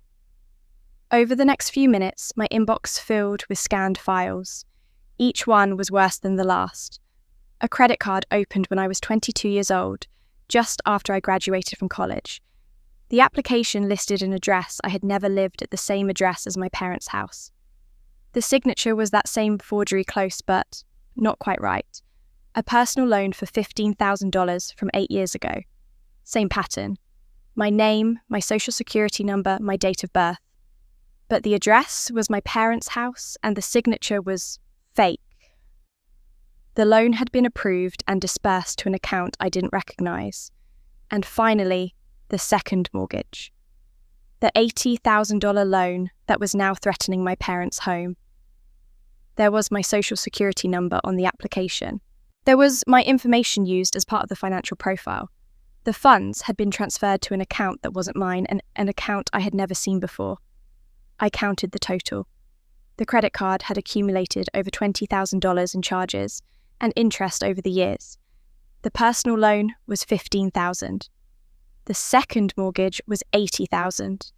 Combined with fees and penalties and compounding interest, the total debt attached to my identity exceeded $120,000. $120,000. Stolen in my name. weighing down my credit score for years. I thought about all the times I had avoided checking my credit report because I didn't want to deal with the paperwork. I thought about how I had never needed to borrow money because I lived modestly and saved carefully. I had never applied for a mortgage or a car loan or anything that would have required a detailed credit check. The fraud had been invisible to me because I had never looked. "How long has this been going on?" I asked Ruth, my voice hollow. "The earliest document I found is from 16 years ago, right after you turned 22. 16 years. Someone had been stealing my identity for 16 years, opening accounts, taking out loans, accumulating debt in my name while I went about my life completely unaware. How did they get my information?" I asked, though I already suspected the answer. "Your mother kept a file cabinet in the house," Ruth explained. "All the important family documents were in there. Birth certificates, social security cards, tax records. Madison had access to that cabinet her whole life. She knew where everything was kept." Madison, my sister, the girl I had helped raise, whose diapers I had changed, whose tantrums I had soothed. She had been stealing from me since she was 18 years old. "The first fraud was probably opportunistic," Ruth continued. "A teenager who needed money and knew where her sister's social security number was kept. Maybe she thought she would pay it back someday. Maybe she convinced herself it wasn't really stealing because they were family. But when she didn't get caught, it escalated. She got bolder, the amounts got bigger, and then she met Mark. Mark, the charming con man with the vague business ventures and the calculating eyes. He had probably recognized Madison for what she was, someone already comfortable with fraud, already experienced in using other people's identities. He had seen an opportunity and exploited it. "The second mortgage was different from the earlier frauds," Ruth said. "It was bigger, more sophisticated. That was Mark's influence. He taught her how to scale up the operation." I felt sick, physically, viscerally sick. I thought about all the money I had poured into my family over the years. The autopays for their mortgage, their insurance, their utilities. I had been giving them thousands of dollars every month, and now I realized that some of that money had been going toward paying off debts that were fraudulently opened in my name. I had been funding my own victimization. I had been paying for the crime committed against me. "There's something else," Ruth said, her voice gentle but firm. "Some of those autopays you set up, they weren't all going where you thought they were going. At least one of those payment arrangements was connected to the fraudulent credit card. You were paying it down without knowing it existed." The room spun around me. I grabbed the edge of my desk to steady myself. All those years of being the good daughter, the responsible sister, the one who always helped without asking questions. And the whole time they had been stealing from me, using my identity to take out loans, using my money to cover up the evidence. "What do I do?" I asked, my voice breaking for the first time. "You have two choices," Ruth said. "You can stay silent, accept what's happened, try to move on and hope it doesn't get worse. Or you can uncover the truth, report the fraud, pursue justice. But if you do that, you have to understand what it means. It means police reports. It means potential criminal charges. It means your sister could go to prison. It means your family will be destroyed." I sat in the silence that followed, feeling the weight of the choice pressing down on me. My whole life I had put my family first. I had sacrificed everything to keep them happy, to keep the peace, to avoid conflict. And this was where it had gotten me. Betrayed, robbed, used. I had two choices: stay silent and keep suffering, or uncover the truth and possibly destroy my family. For once, I chose myself. The morning after Ruth's revelations, I called in sick to work for the first time in years. I couldn't face my colleagues, couldn't pretend that everything was normal when my entire understanding of my life had been shattered overnight. Instead, I spent hours searching online for attorneys who specialized in identity theft and financial fraud. By noon, I had an appointment scheduled for that afternoon with a lawyer named David Chen, whose firm handled exactly these kinds of cases. His office was in a tall building downtown, all glass and steel and efficiency. The waiting room was quiet and professional, nothing like the chaos that had been consuming my personal life. When he called me in, I sat across from his desk and laid out everything. The documents Ruth had sent me, the autopays I had been maintaining for years, the Christmas joke that had started this entire unravelling. He listened without interrupting, taking notes on a legal pad, his expression growing more serious with each new piece of information. When I finished, he set down his pen and looked at me directly. "Ms. Chapman, what you've described is serious. Very serious. We're looking at identity theft, bank fraud, and forgery. If these documents are authentic and we can prove who created them, the perpetrator could face significant prison time." Prison time. The words hung in the air between us, heavy and irreversible. I had known, intellectually, that what Madison did was criminal, but hearing it stated so plainly by a legal professional made it real in a way it hadn't been before. What would I need to do? I asked. The first step would be filing an official report with the police and the Federal Trade Commission. We would need to document everything, pull your full credit history, identify every fraudulent account opened in your name. Then we would work with investigators to establish who was responsible. Given the evidence you've already gathered, that shouldn't be difficult. He paused, studying my face. But I sense there's something holding you back.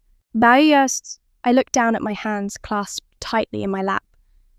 It's my family, my sister. I know what she did is wrong. I know it's criminal. But the thought of sending her to prison, of destroying whatever's left of my family... Ms. Chapman, he said, his voice firm but not unkind. These people used your identity to steal over $120,000. They took out loans in your name, damaged your credit, and let you pay bills for years while they were actively defrauding you.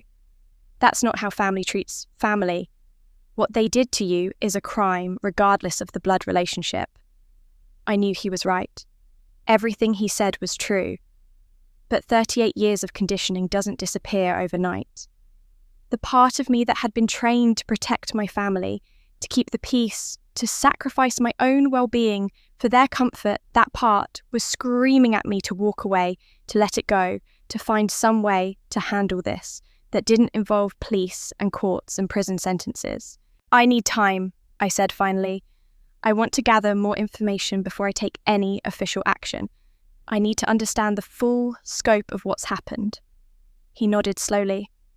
That's reasonable. But I would caution you not to wait too long. Statutes of limitations apply to these crimes, and the longer you wait, the harder it becomes to build a solid case. Also, if the people responsible suspect you're investigating, they may try to destroy evidence or flee. I promised to stay in touch and left his office with a folder full of information about the legal process for reporting identity theft. My head was spinning with everything I had learned, everything I now had to decide. This wasn't just about money anymore. This was about justice, about holding accountable the people who had treated me like a resource to be exploited rather than a person to be loved. That evening, as I sat in my apartment trying to process the day, my phone buzzed with a text message. Madison's name appeared on the screen, and I felt my stomach tighten. Haley, I know you're angry. I know things have been really bad between us, but I can explain everything. There's so much you don't understand. Please meet me. Just us. No mum or dad. Just you and me, like it used to be when we were kids. Give me a chance to tell you my side. I read the message 3 times. My first instinct was to ignore it, to block her number, and continue building my case without her interference. But then I reconsidered. Madison didn't know what I had discovered. She didn't know about Aunt Ruth or the documents or my meeting with a lawyer. She thought she could still manipulate me, still spin some story that would make everything okay. Maybe that was exactly what I needed. To see her one more time. To look her in the face and watch her lie. To understand just how deep the deception went. I typed my response carefully. Fine. Tomorrow. The coffee shop on Main Street. 2:00. Her reply came instantly, relief practically radiating through the screen. Thank you, Hayley. Thank you so much. I promise once you hear everything, you'll understand. See you tomorrow. I set down my phone and stared at the wall of my apartment.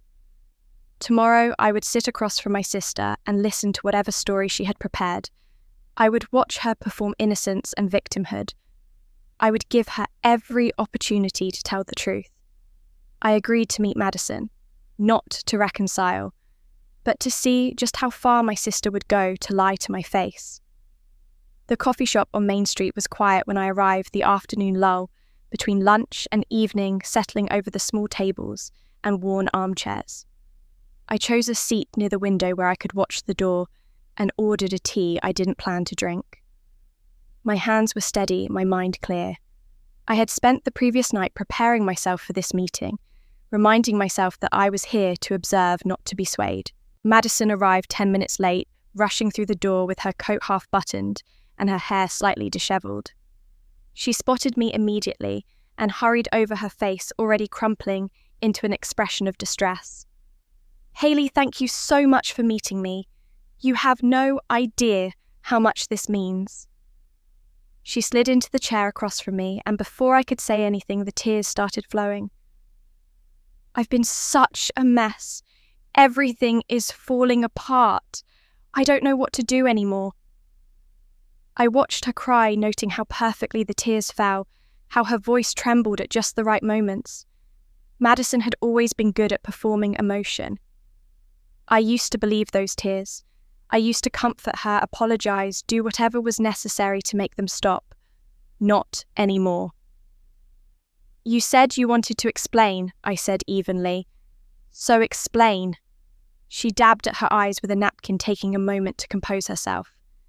It's Mark. Everything that's happened, it's because of Mark. He manipulated me, Hayley. He told me he needed help with his business, that it was temporary, that the money would come back tenfold.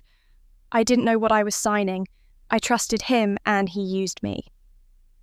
What exactly did you sign? I asked. Papers, loan applications. He said they were for his company, that he needed a co-signer. I didn't read them carefully. I know that was stupid, but I was in love. I believed everything he told me. More tears, more trembling.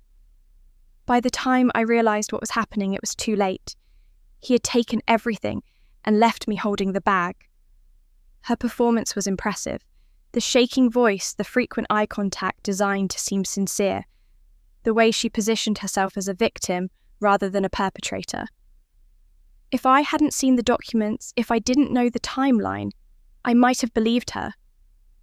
What about the credit card opened in my name 16 years ago? I asked, keeping my voice neutral. Mark wasn't around then. You were 18. Madison's composure flickered just for a second. A slight widening of the eyes, a brief pause that lasted a beat too long. Then she recovered, shaking her head sadly. That wasn't me, Hayley. That was Dad. I felt my eyebrows rise despite my efforts to stay expressionless. Dad? He went through a really bad time back then. Money was tight and he was desperate. He said he needed to borrow your credit for an investment just until things turned around. He told me he asked you and you said it was okay. She looked at me with what appeared to be genuine confusion. Didn't he ask you? I thought about my father, his nervous behaviour, the $3,000 he had borrowed months ago without explanation, the way he avoided eye contact whenever money came up, the cryptic warning about complications I didn't understand. Could he have been hiding this for 16 years? He never asked me, I said slowly, Madison's eyes filled with fresh tears. Oh, Hayley, I'm so sorry. All these years I thought you knew. I thought you had agreed to help him. He said you understood. She reached across the table and grasped my hand. This is such a mess. Dad made mistakes, I made mistakes, and now we're all paying for it. But please, please don't destroy our family over this. We can figure it out together. We can make it right. For a moment, just a moment, I almost believed her. The story fit the facts I knew. Dad had been acting guilty for months. He had financial secrets. He had been involved in the second mortgage as a co-signer. Was it possible that he was the original architect of this fraud, and Madison had simply gotten caught up in it later? Then I noticed her phone. It was sitting on the table beside her coffee cup screen facing up. Throughout our conversation, her eyes kept darting toward it. Quick glances barely perceptible, but consistent. And each time she looked at it, her answers became smoother, more polished, as if she was reading from a script, as if someone was feeding her lines. Mark. He wasn't at this meeting physically, but he was here, coaching her through text messages, telling her what to say, how to spin the story, which emotional buttons to push. I looked at Madison, really looked at her, and I saw the truth behind the tears. She wasn't a victim. She was a performer playing a role designed to manipulate me. The story about Dad was too convenient, too perfectly crafted to redirect my suspicion away from her, and the constant phone checks revealed that she wasn't acting alone. I need to go, I said, pulling my hand away from hers. What? But we haven't finished talking. Hayley, please, there's so much more I need to tell you. I've heard enough. I stood up and gathered my coat. Madison stared at me with something that might have been fear flickering behind her carefully constructed mask. You believe me, right, about Dad, about Mark? I didn't answer. I just walked out of the coffee shop into the cold afternoon air, leaving her sitting alone with her phone and her lies. I left the cafe knowing Madison was lying. I just didn't have proof yet. But proof was about to come to me. The days after my meeting with Madison passed in a strange calm. I went to work, handled my responsibilities, and waited. I knew something was coming. Madison's desperation at the cafe, the constant coaching from Mark through her phone, the way she had tried so hard to redirect blame toward our father. They were running out of options, and desperate people do desperate things. I just didn't expect them to go this far. That Saturday, I had volunteered to cover a colleague's shift at the hospital. It was supposed to be a quiet day, catching up on paperwork and preparing reports for the coming week. I was in my office reviewing budget projections when my phone rang. The number belonged to Mrs. Delgado, the elderly woman who lived in the apartment next to mine. We had a friendly relationship built on occasional conversations in the hallway and her habit of bringing me homemade cookies during the holidays. Hayley, dear, I'm sorry to bother you at work, she said, her voice uncertain. But I thought you should know. There are people at your apartment. They went inside a few minutes ago. I heard them talking in the hallway and they said they were your family, but something didn't seem right. They seemed agitated. My blood ran cold. Did you see who it was? An older couple and a younger woman. The younger one had a key. A key. Madison had a key to my apartment. I had given her a spare years ago, back when I still trusted her, back when I thought family meant something. I had never asked for it back because I never imagined she would use it against me. Thank you, Mrs. Delgado. I'm coming home right now. I grabbed my coat and ran to my car, my mind racing through possibilities. What were they looking for? What did they hope to find? By the time I pulled onto my street 20 minutes later, I had worked myself into a state of cold fury. My parents' car was parked in the visitor lot, confirming what Mrs. Delgado had told me. They were really here. They had really broken into my home. I took the stairs 2 at a time and found my apartment door unlocked slightly ajar. I pushed it open and stepped inside. The scene that greeted me was worse than anything I had imagined. My father was standing in the living room looking uncomfortable and out of place. My mother was in my bedroom, going through the drawers of my dresser, tossing aside clothes and personal items with no regard for my privacy. And Madison was at my desk in the corner, my filing cabinet open beside her photographing documents with her phone. They all froze when they saw me. Hayley? My mother exclaimed, her surprise quickly giving way to indignation. Where have you been? We've been trying to reach you for days. What are you doing in my apartment? My voice came out flat controlled, though inside I was shaking with anger. We needed to talk to you, my mother said, as if that explained everything. You wouldn't answer our calls. What were we supposed to do? Not break into my home. I looked at Madison, who was still holding her phone, my bank statements visible on the desk in front of her. Not to go through my personal documents, not photograph my financial information. Madison had the grace to look guilty for a moment before her expression hardened.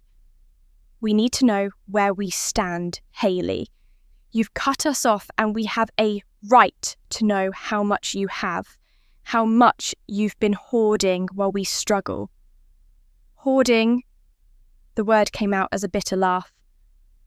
I've given this family nearly $200,000 over the past 6 years. I've paid your mortgage, your bills, your insurance, and you call me hoarding. My mother stepped out of the bedroom, her face flushed with anger. You owe us that money. We raised you. We fed you. We gave you everything. The least you can do is help your family when we need it. Where do you keep your savings? She continued, her voice rising. How much do you have? We have a right to know. I stared at her. This woman who had given birth to me, who had raised me to be invisible and compliant, who had never once defended me against Madison's cruelty. And I realised that she truly believed what she was saying. In her mind, my money was family money. My success was family success. I had no right to keep anything for myself. I pulled out my phone and dialed 911. The effect was immediate. My father's face went pale. Madison's mouth dropped open. My mother looked at me like I had lost my mind. What are you doing? She demanded. Reporting a break-in, I said calmly. You're calling the police on your own parents. Yes, you entered my home without permission. You went through my personal belongings. Madison photographed my financial documents. That's breaking and entering. That's theft. We're your family, my mother shrieked. You can't do this to us. Watch me. The next 15 minutes were chaos. My mother alternated between crying and yelling. My father stood in the corner looking like he wanted to disappear. Madison tried to delete the photos from her phone, but I watched her and told her that destroying evidence would only make things worse. When the police arrived, 2 officers took my statement, while a third kept my family in the living room. I explained the situation calmly, showing them the open filing cabinet, the scattered documents, the dresser drawers that had been rifled through. I told them about the key Madison had used, and about Mrs. Delgado's call alerting me to the intrusion. One of the officers asked Madison for her purse as part of documenting the scene. She hesitated, clutching it to her chest, but the officer's steady gaze made it clear this wasn't optional. She handed it over reluctantly. What he found inside changed everything.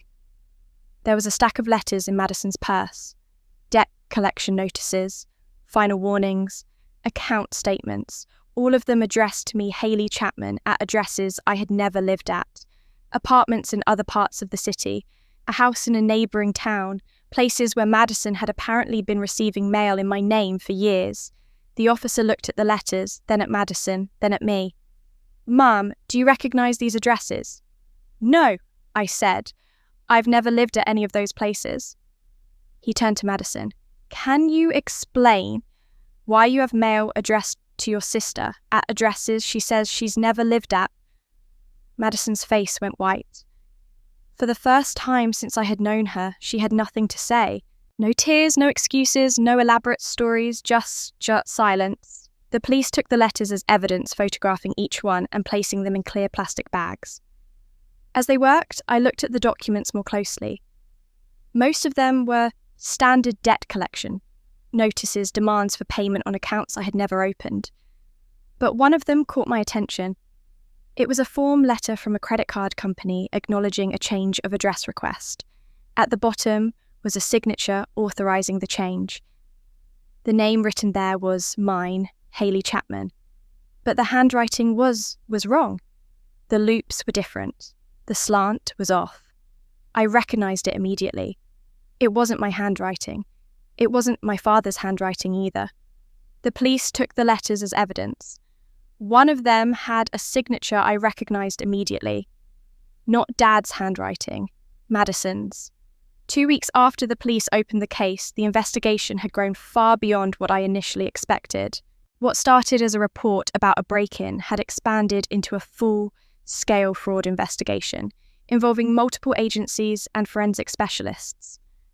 The debt collection letters found in Madison's purse had been the key that unlocked a door no one in my family wanted opened. The detective assigned to my case, a methodical woman named Detective Harris, called me regularly with updates. The police had gathered all the fraudulent documents connected to my identity.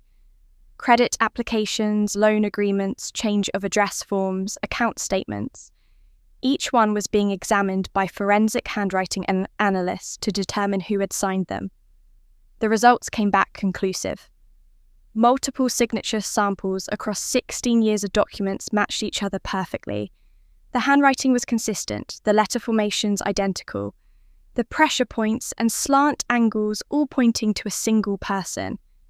And that person was not me.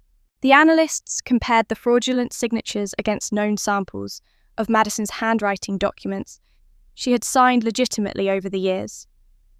The match was undeniable. Madison had been forging my signature for 16 years. Every single fraudulent account, every loan, every credit card bore her handwriting disguised as mine. The evidence was overwhelming. Detective Harris also told me they had expanded the investigation to include the second mortgage on my parents' house. This was the piece that had confused me, the part where my father seemed to be involved. But the investigation revealed a more complicated truth. My father had signed the mortgage documents exactly once. He had co-signed as a guarantor, lending his name and credit to support the loan application. But he hadn't initiated it. He hadn't filled out the paperwork. He hadn't received the funds.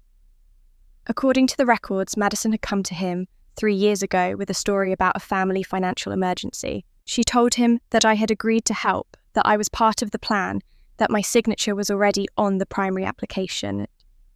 All he needed to do was co-sign to strengthen the application, and everything would be taken care of. He believed her. He trusted his daughter. He signed where she pointed without reading the full document, without calling me to verify, without questioning the story she had constructed. And just like that, $80,000 was borrowed against his home and transferred to an account controlled by Madison and Mark. My father called me the day after the investigators interviewed him. His voice was broken in a way I had never heard before, not even when his own parents had passed away. "Haley, I need to tell you something. I talked to the police today.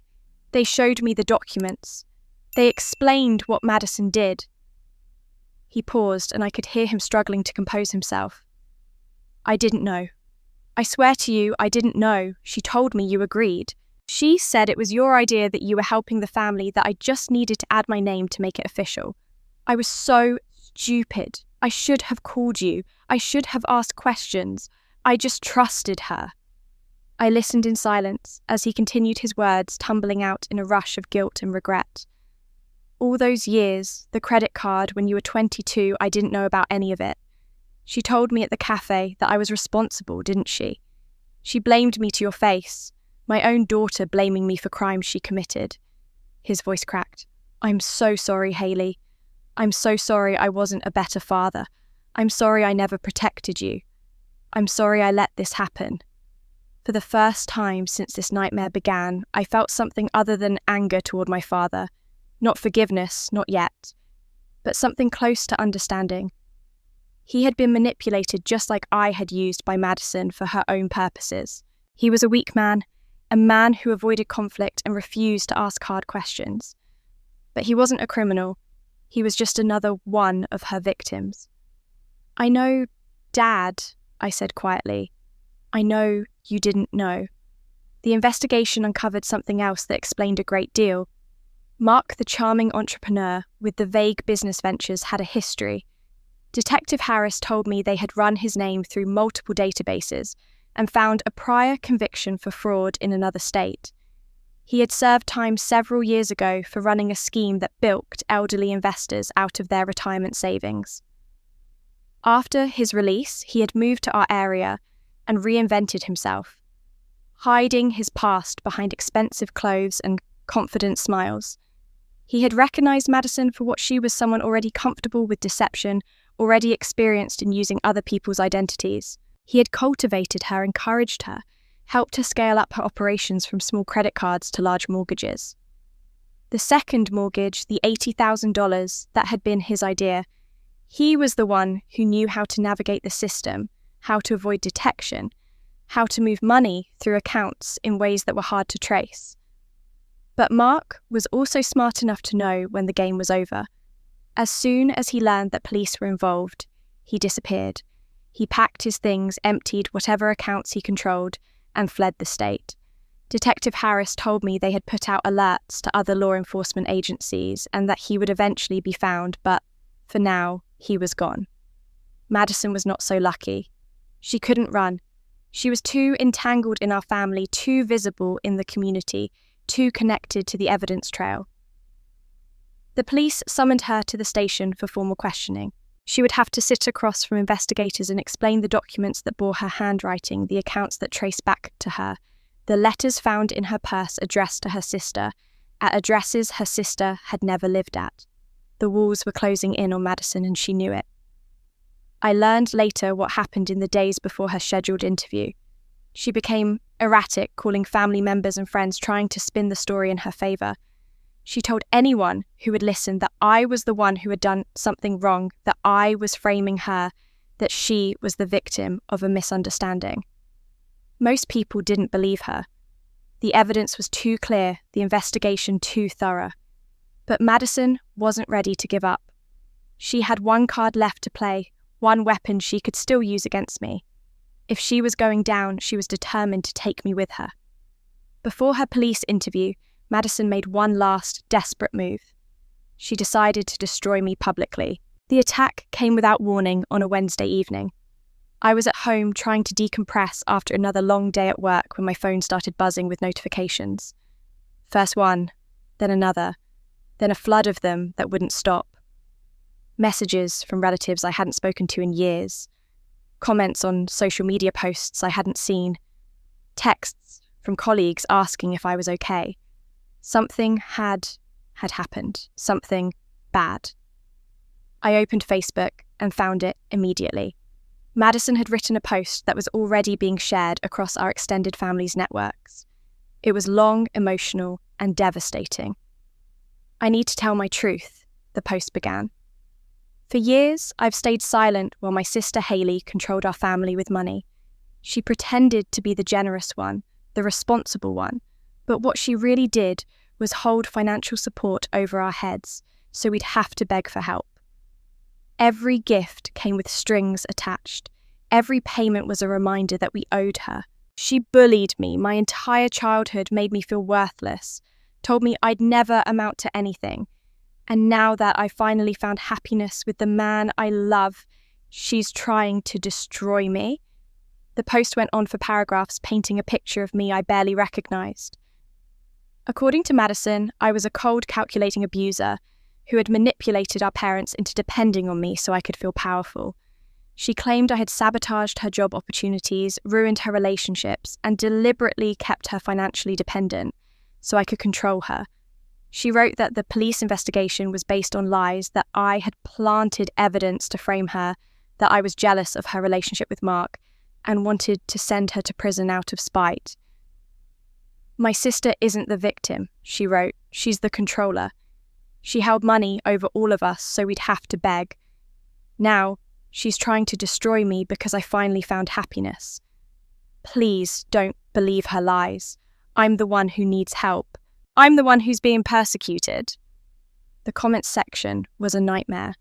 Cousins and aunts and family friends who had always seen Madison as the sweet one, the fragile one. the one who needed protection, rallied to her defense. They wrote about how kind Madison had always been, how difficult it must be for her to come forward, how brave she was for speaking her truth. And, interspersed with the support for Madison, were comments about me. Comments calling me selfish. Comments saying they always knew something was off about me. Comments from people I barely knew pronouncing judgment on my character based entirely on Madison's fabricated narrative. My inbox filled with messages. Some were curious, asking if Madison's story was true. Others were openly hostile, accusing me of destroying our family, of being jealous and vindictive, of going too far. An aunt I hadn't seen since childhood sent me a long email detailing how disappointed she was in me, how she had always thought I was the sensible one, how she couldn't believe I would do this to my own sister. The worst part was that some of my colleagues saw the post. The hospital where I worked wasn't a small community, but word travelled fast when drama was involved. People I had worked with for years started looking at me differently. Conversation stopped when I walked into rooms. A manager I respected asked me privately if everything was okay at home, his tone making it clear he had heard rumours and was trying to figure out if I was the monster Madison had described. I sat alone in my apartment that night, staring at my phone as the notifications continued to pour in. For the first time since this nightmare began, I felt my resolve cracking. Was this worth it? Was pursuing justice worth being publicly destroyed? Madison had spent her whole life manipulating people, and she was good at it. She knew exactly which buttons to push, which stories to tell, which emotions to exploit. And I was just one person trying to tell the truth in a world that seemed to prefer her lies. I thought about dropping the whole thing, walking away from the investigation, letting Madison escape consequences, just so I could have peace. The weight of fighting alone was crushing me. I had never felt so isolated, so misunderstood, so completely without support. Maybe Madison was right. Maybe I was the problem. Maybe my years of paying bills and helping the family had been a form of control, even if I hadn't meant it that way.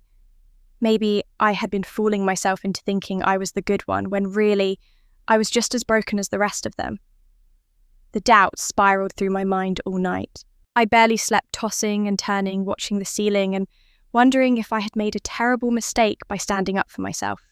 Every time I closed my eyes, I saw the comments calling me selfish, the messages from relatives taking Madison's side, the looks from colleagues who now viewed me as someone capable of destroying her own family out of jealousy.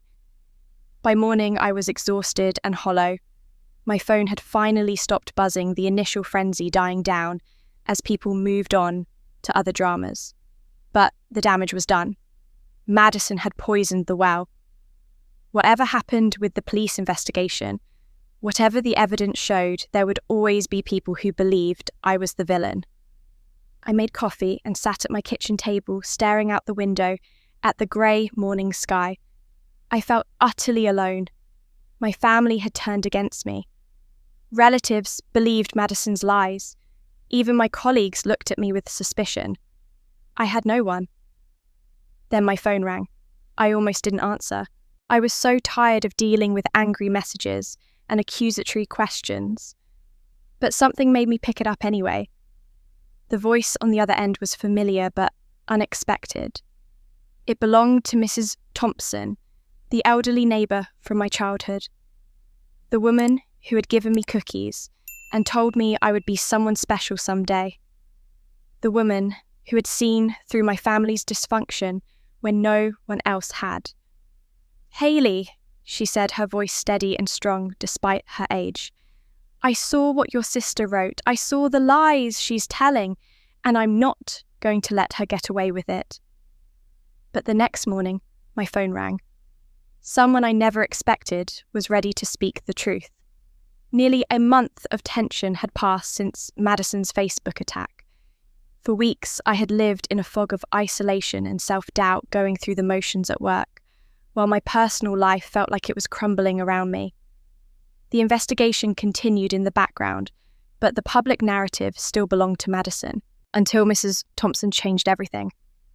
Her comment appeared on Madison's post the same morning she called me. I didn't see it until later, but When I did, I felt something shift in my chest. Something like hope. I lived next door to the Chapman family for 20 years, Mrs. Thompson wrote. I watched those children grow up. I saw how that household operated. And I can tell you with absolute certainty that Madison's story is a lie. Hayley Chapman was the kindest, most responsible child I ever knew. She worked harder than any young person I've seen, always helping, always giving, never asking for anything in return. And Madison, I remember seeing her take money from her own mother's purse when she was 12 years old. I saw it with my own eyes through the kitchen window. When I mentioned it to Patricia, she told me to mind my own business. That family has been protecting Madison from the consequences of her actions for decades. It's time the truth came out. The comment went viral within our extended family network. Mrs. Thompson was known and respected in the community where my parents lived. She was a retired schoolteacher with a reputation for honesty and fairness. Her word carried weight in a way that mine, as the accused party, never could. And she wasn't alone. Once Mrs. Thompson broke the silence, others began to speak. My high school English teacher commented that she remembered me as one of the most diligent students she ever taught, always helping classmates who struggled. A former neighbour from the old street shared a story about how I used to shovel their driveway in winter without being asked, never accepting money for it. Old classmates I hadn't spoken to in years came forward to say that the Hayley they knew was nothing like the monster Madison described. But the most powerful support came from my colleagues at the hospital, people who worked with me every day, who saw how I handled pressure and treated others who knew my character through years of professional interaction. They started pushing back against the narrative Madison had constructed. One colleague in particular made a difference that I never expected. Her name was Janet, and she worked in the administrative office on the floor below mine. She had been in the lobby the day my family ambushed me at work. She had witnessed the entire scene, and unlike the others who simply watched, she had recorded part of it on her phone. Janet shared the video in a comment on Madison's post. It was only about 90 seconds long, but it captured the moment Madison screamed at me in the lobby. The audio was clear enough to hear her words perfectly. "How much money do you have?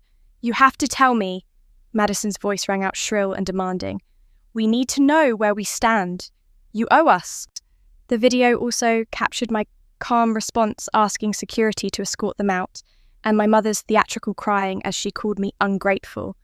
It showed Madison frantically texting on her phone even while screaming at me and my father standing uselessly in the background. The contrast between Madison's Facebook narrative and the reality captured on video was devastating. She had portrayed herself as a victim of my control and abuse. But the video showed her breaking into my workplace, demanding access to my finances, and screaming at me in front of my colleagues. There was no way to spin that as the behaviour of an innocent person being persecuted. The tide turned within days. Comments on Madison's post shifted from support to scepticism to outright condemnation. People who had initially believed her started asking questions. Why would an innocent person behave that way? Why would she need to know how much money her sister had saved? Why would she be photographing financial documents if she wasn't planning something? Madison deleted her post, but it was too late. Screenshots had been shared across dozens of profiles. The video from Janet had been downloaded and reposted multiple times. The internet doesn't forget, and neither did our extended family. Relatives who had sent me angry messages started reaching back out with apologies. They had only heard Madison's side, they said. They didn't know the full story. They were sorry for jumping to conclusions. I accepted some of the apologies and ignored others. Some bridges once burned are not worth rebuilding. The shift in public opinion was gratifying, but what really mattered was what was happening behind the scenes. The police investigation had continued regardless of the social media drama, and they had been working with the banks to compile a comprehensive fraud report. Detective Harris called me on a Tuesday afternoon. "We have the official findings from the bank's investigation," she said. "I wanted you to hear it from me before the report arrives in the mail. The forensic analysis is complete. Every fraudulent account opened in your name, every loan, every credit application, they've all been traced back to a single source." "Madison," I said. It wasn't a question. "Yes, her handwriting matches the signatures on every document. Her personal information appears in the records for several of the accounts either as a secondary contact or an authorized user.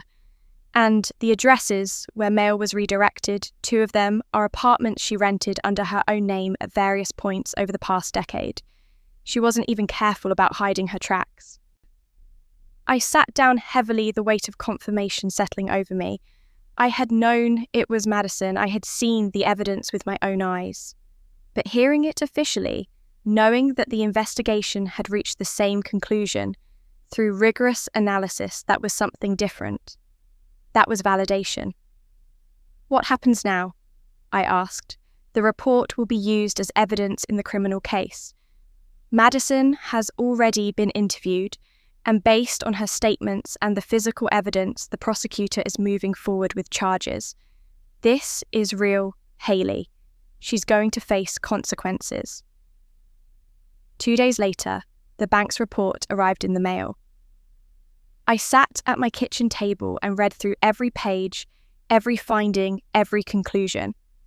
Madison's name was on every single fraudulent document. 16 years of theft laid out in clinical detail. 4 months after that Christmas night, I sat in a conference room at the district attorney's office and listened as the prosecutor laid out the complete picture of Madison's crimes.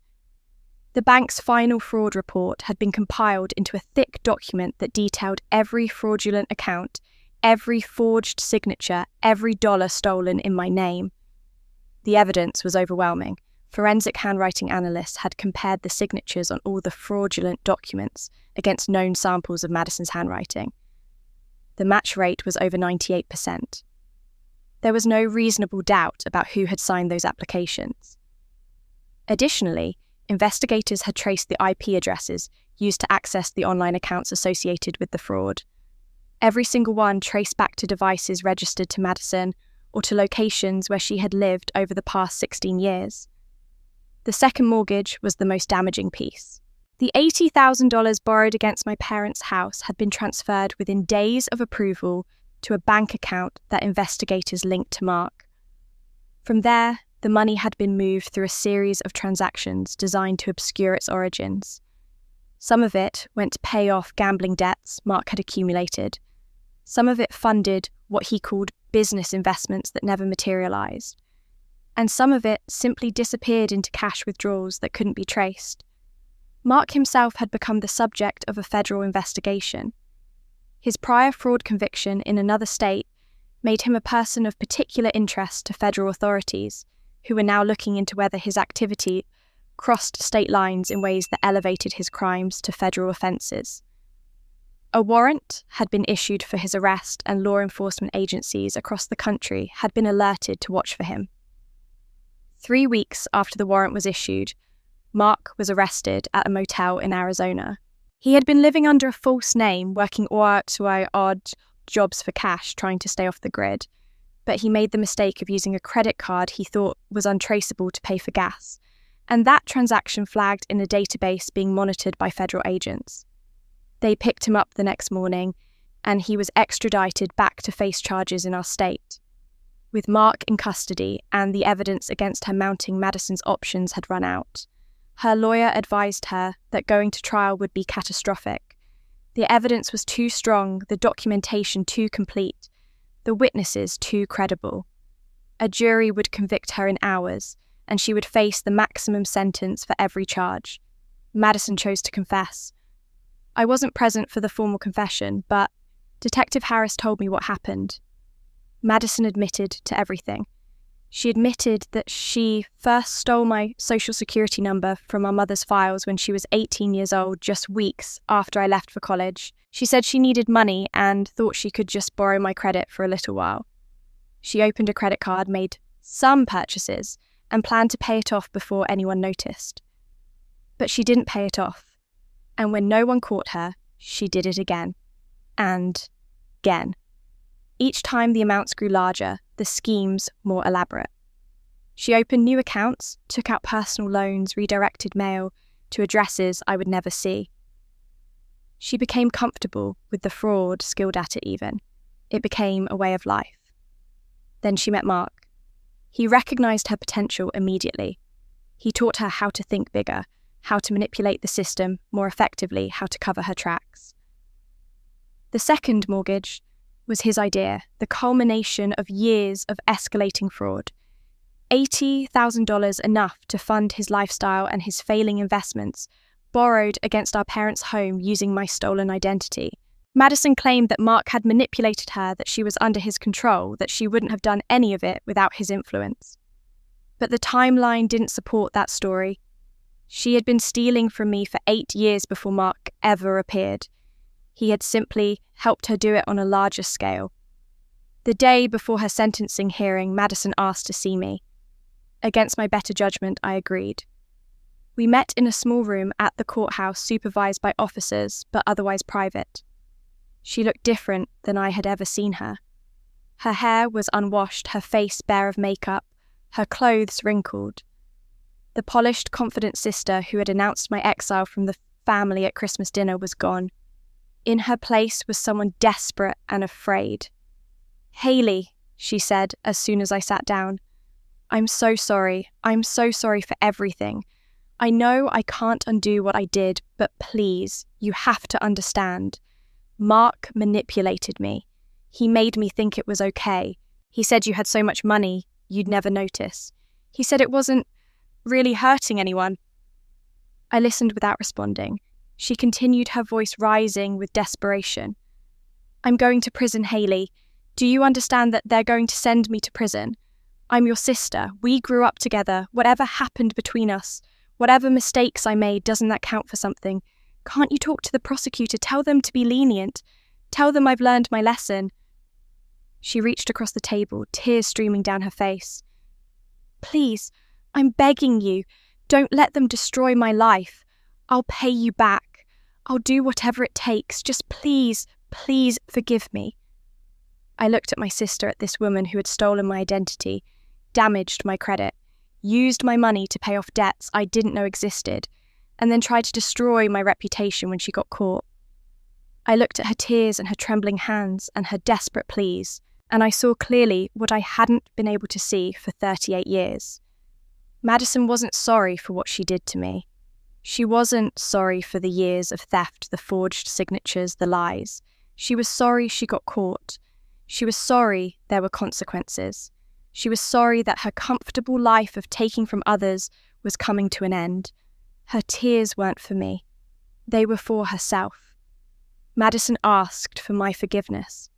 But first, I needed to say everything I had kept inside for 38 years. I left Madison in that courthouse room without saying a word. Her pleas followed me down the hallway, her voice breaking as she called my name, but I didn't turn around. I had nothing to say to her that would change anything. The time for words between us had passed. But there was one conversation I still needed to have. One confrontation I had been avoiding for months, perhaps for my entire life. I needed to speak to my parents. I called them the next day and asked them to meet me at a neutral location, a quiet restaurant near my apartment where we wouldn't be disturbed. My mother tried to invite me to the house instead, tried to frame it as a family discussion over dinner, but I refused. I wasn't going back to that house. I wasn't going to sit at that table again. This conversation would happen on my terms or not at all. They arrived together, looking older than I remembered. The past 4 months had taken a visible toll on both of them. My father's hair had gone greyer, his shoulders more stooped. My mother's face was lined with a weariness that hadn't been there at Christmas. They slid into the booth across from me, and for a long moment none of us spoke. My mother broke the silence first. "Hayley, we're so glad you agreed to see us. We've been wanting to talk to you, to explain, to make things right. This whole situation with Madison, it's been such a nightmare for everyone." "I didn't come here to make things right," I said, my voice calm but firm. I came here to say what I need to say. And I need you to listen without interrupting. Can you do that?" They exchanged a glance, then nodded. My mother opened her mouth as if to add something, then closed it, and folded her hands on the table. I took a breath and began. "Do you know what it feels like to be invisible? Your whole life, to work harder than anyone around you, to give more than anyone asks, and to receive nothing in return except the expectation that you'll keep giving. That's been my life in this family. For 38 years, I have been the one who shows up, the one who helps, the one who pays the bills, and asks for nothing. And in return, I was treated like furniture, something useful but not worth noticing." My mother shifted uncomfortably, but true to her promise, she didn't interrupt. "Every Christmas, every birthday, every family gathering, I was the afterthought. Madison walked into a room and everyone lit up. Ethan could do no wrong because he was the boy. And me, I was just Haley. The reliable one, the easy one, the one who didn't need attention because I never demanded it." I paused, gathering myself. But not needing attention doesn't mean not wanting it. Not demanding love doesn't mean not craving it. I spent my entire childhood hoping that if I was just good enough, just helpful enough, just quiet enough, maybe one day you would see me. Maybe one day I would matter. I looked directly at my mother. That never happened. And on Christmas Eve, when Madison stood up and announced that you had all voted me out of the family, something finally broke inside me. Not because of the joke itself, but because of how true it was. I had never been part of this family. Not really. I was the outsider looking in the one who didn't belong but was too useful to discard. And when Madison said those words, and everyone laughed, I finally understood that. My mother's eyes were wet, but I couldn't tell if the tears were genuine remorse or simply discomfort at being confronted with truths she had spent decades avoiding. "I gave everything to this family," I continued. "Nearly $200,000 over 6 years. I paid your mortgage. I paid your bills. I paid for Ethan's insurance and Madison's phone and your medical expenses. I never asked for thanks. I never expected repayment. I just wanted to feel like I belonged. And in return, you voted me out as a joke. That joke was the most honest thing this family has ever said to me." I turned to my father. He was looking down at the table, unable to meet my eyes. "Dad, I know you were deceived. I know Madison manipulated you into signing those mortgage documents. I know you thought I had agreed to help. But that's exactly the problem. You thought, you assumed, you never once picked up the phone and asked me directly. You never wondered if the story Madison was telling you was true. You just believed her the way you always believed her, the way everyone in this family always believed her." He flinched but didn't look up. "When you called me months ago asking to borrow $3,000, I gave it to you without question, because that's what I do. That's what I've always done. And you couldn't even tell me what it was for. You couldn't be honest with me about the financial mess this family was in. You just took the money and assumed I'd keep giving, keep covering, keep being the invisible bank account that never complains." I took another breath, steadying myself for what I needed to say next. "I'm not here for an apology. I'm not sure an apology would mean anything at this point. I'm here to tell you where I stand." I looked at both of them, making sure they understood the weight of what I was about to say. "I don't hate you, despite everything. Despite the years of being overlooked and taken for granted, I don't have it in me to hate you. You're my parents. That means something, even if it doesn't mean what it should. But I can't pretend this didn't happen. I can't go back to family dinners and holiday gatherings and act like everything is normal. I can't keep being the daughter who gives and never receives. That person nearly destroyed herself trying to earn love that was never going to come. I need time to heal from what this family did to me. Maybe a lot of time, maybe years. and I need you to respect that." My mother finally spoke, her voice small. "What does that mean? Are you saying we'll never see you again?" "I'm saying I don't know. I'm saying I need space to figure out who I am when I'm not being the family helper. I need to learn what it feels like to matter to myself since I never mattered to you. Maybe someday we can have a relationship, but it won't be the relationship we had before. That relationship was built on me sacrificing and you taking. If we ever rebuild something, it has to be different. It has to be based on respect, not obligation." My father finally looked up. His eyes were red, his expression devastated. "Hayley, I'm sorry. I know those words aren't enough. I know I failed you. I should have protected you. I should have seen what was happening. I was a coward, and you paid the price for my weakness." It was the most honest thing he had ever said to me. I felt something shift in my chest. Not forgiveness exactly, but perhaps the first small crack in the wall I had built around my heart. "Thank you for saying that," I said quietly. "It's a start." I stood up from the booth. My mother reached toward me, then pulled her hand back, respecting the boundary I had set. My father remained seated, looking broken, in a way I had never seen him before. "Goodbye, I said.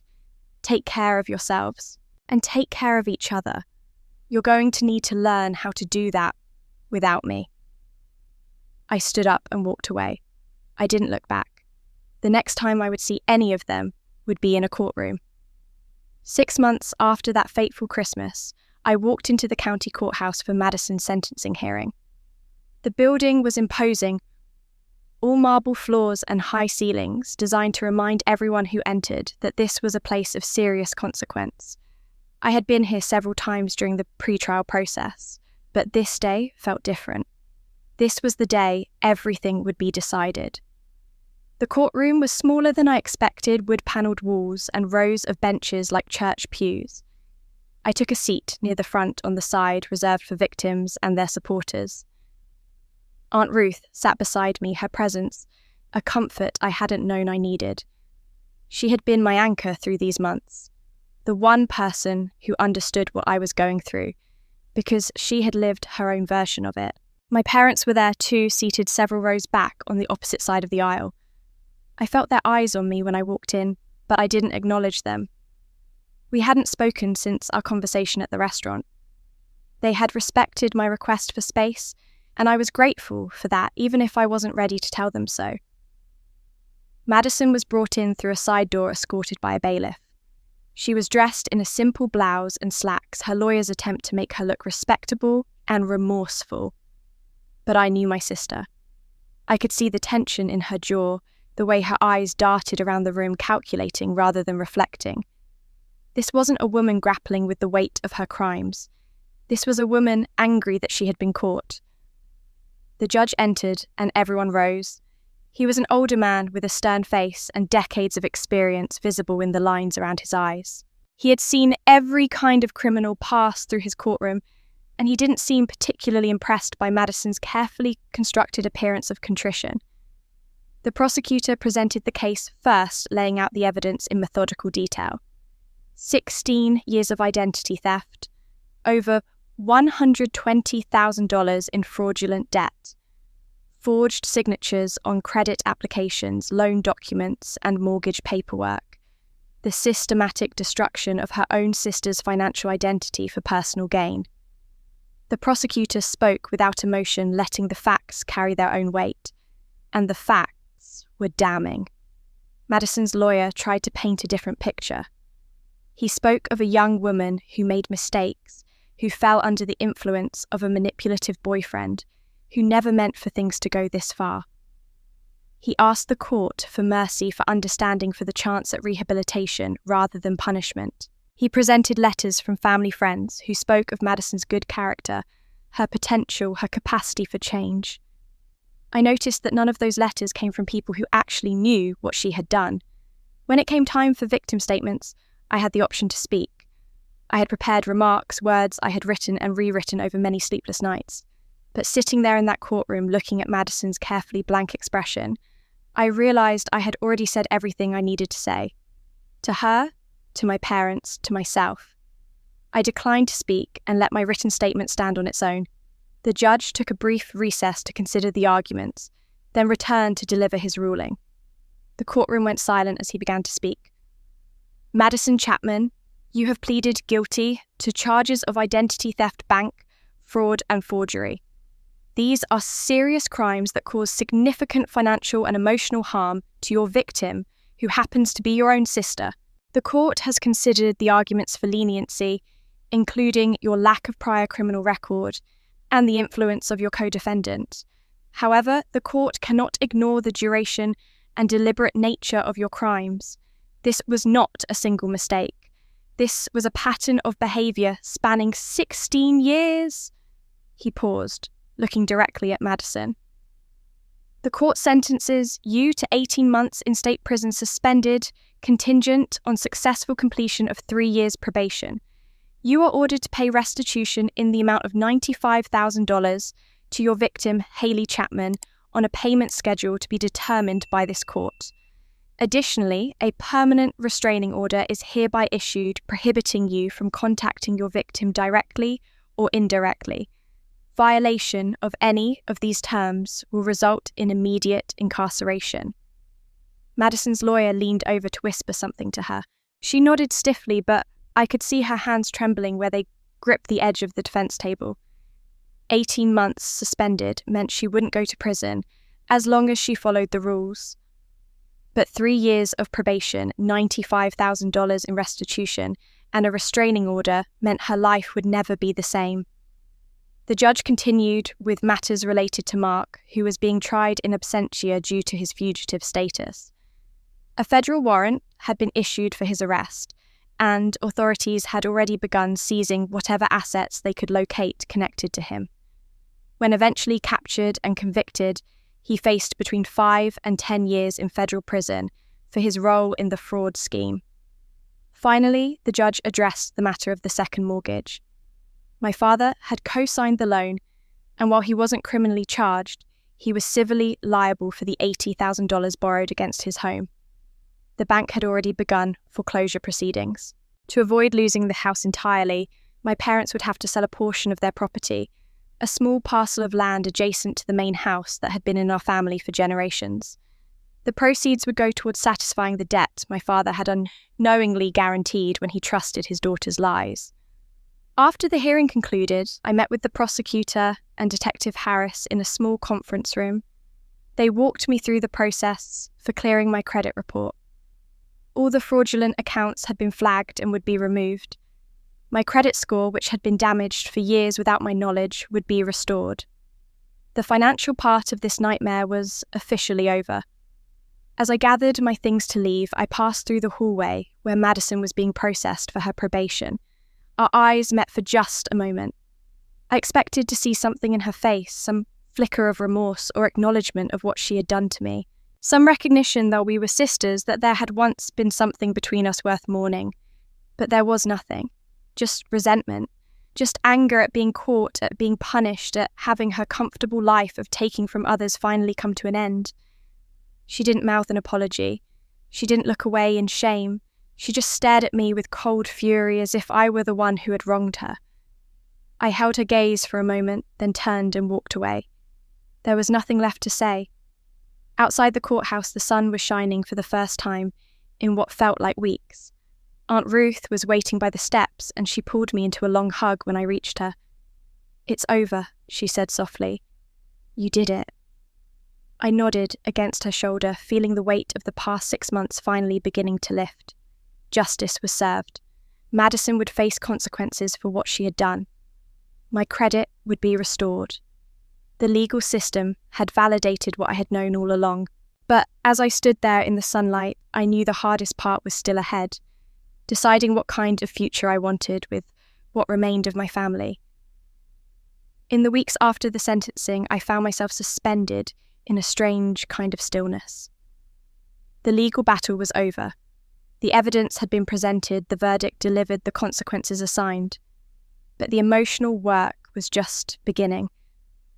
I had spent so many months fighting, investigating, defending myself against Madison's lies that I had almost forgotten what it felt like to simply exist without crisis, pressing down on every moment.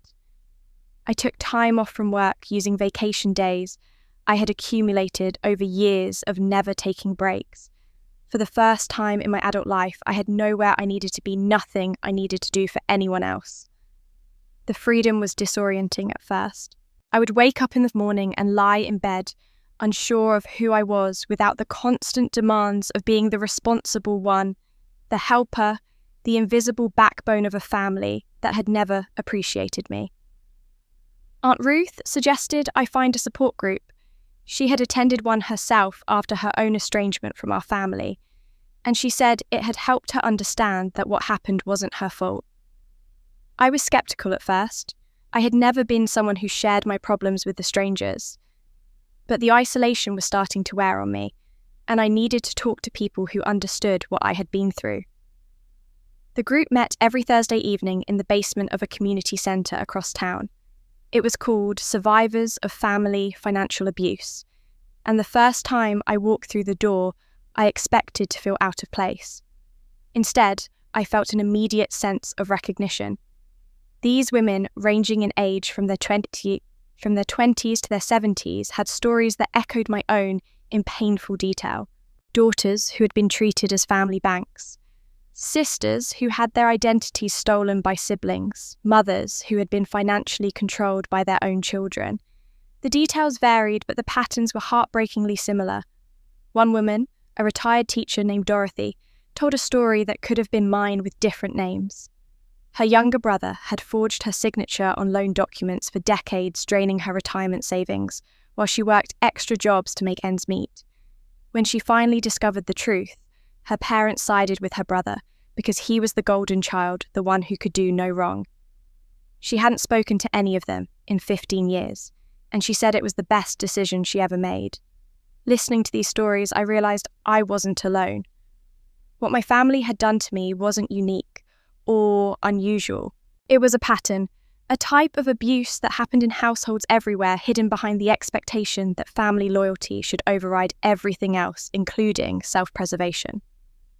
The group helped me see that setting boundaries wasn't cruel. It was necessary. It was survival. About 3 weeks after the sentencing, a letter arrived in my mailbox. The handwriting on the envelope was shaky and unfamiliar, but the return address was my parents' house. I almost threw it away unopened, assuming it was another manipulation attempt from my mother. But something made me pause. The handwriting was too unsteady to be hers. The letter was from my father. It was 2 pages long, written on plain notebook paper with a blue pen. The writing was cramped and difficult to read in places, as if he had struggled to get the words out. But as I made my way through it, I realized this was the most honest communication I had ever received from him.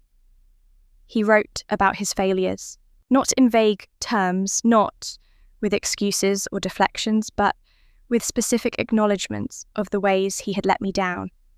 He apologized for the favoritism, for always giving Madison and Ethan the attention while taking my contributions for granted. He apologized for not protecting me when I was a child, for letting my mother's expectations crush any chance I had at a normal childhood. He apologized for not asking questions when Madison presented him with loan documents, for being too cowardly to pick up the phone and verify her claims with me directly. I was weak, he wrote. I avoided conflict my whole life, and you paid the price for my cowardice. I don't expect you to forgive me. I'm not sure I deserve forgiveness, but I wanted you to know that I see now what I couldn't see before. I see you, Hayley. I see everything you did for this family. I see how we failed you, and I'm sorry. I'm so deeply sorry. I read the letter 3 times, tears streaming down my face by the end. It wasn't enough to undo 38 years of neglect. It wasn't enough to rebuild what had been broken. But it was something. It was a father finally acknowledging his daughter's pain, finally taking responsibility for his role in causing it. It was more than I had ever received from him before. My mother's response was different. She called several times in the weeks after the trial, and each conversation followed the same pattern. She would start by asking how I was doing, but within minutes the subject would shift to Madison. Your sister is really struggling with the probation requirements. She has to check in with her officer every week, and it's so humiliating for her. I'm worried about her mental health. This has been so hard on her. Not once did my mother acknowledge what had been hard on me. Not once did she ask about my healing, my therapy, my support group. Even now, after everything that had happened, she couldn't centre my pain. Madison remained the focus, the one who needed sympathy and support, while I remained invisible. After the third such conversation, I stopped answering her calls. I talked to Aunt Ruth about all of it. The letter from my father, the calls from my mother, the decision I needed to make about what kind of relationship, if any, I wanted with the people who had raised me. She listened without judgment, sharing her own experiences, when relevant, but never telling me what to do. Forgiveness isn't about them, she said one evening as we sat on her porch watching the sunset. It's not about letting them off the hook or pretending what happened didn't matter. Forgiveness is about you. It's about releasing the weight so it doesn't crush you anymore. You can forgive someone and still choose to never see them again. You can forgive someone and still maintain every boundary you need to stay safe. I thought about her words for a long time, and slowly I came to a decision. I would maintain minimal contact with my father.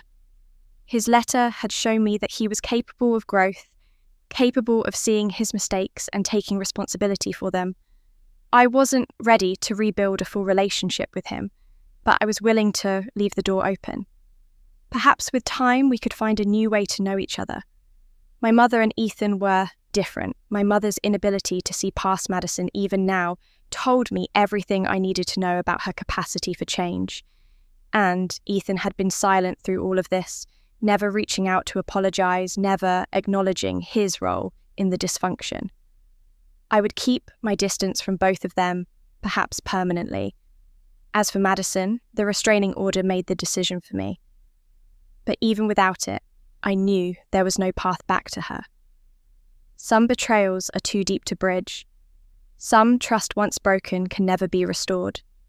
I chose to forgive myself for staying silent so long, for not seeing the signs. As for them, only time would tell. The decision to visit my childhood home one last time came to me on a quiet Sunday morning. I was sitting at my kitchen table drinking coffee and watching the light shift across the walls when I realised there was something I still needed to do. A final act of closure that I had been avoiding because part of me still wasn't ready to let go. But healing doesn't wait until you're ready. Sometimes you have to step into it before you feel prepared.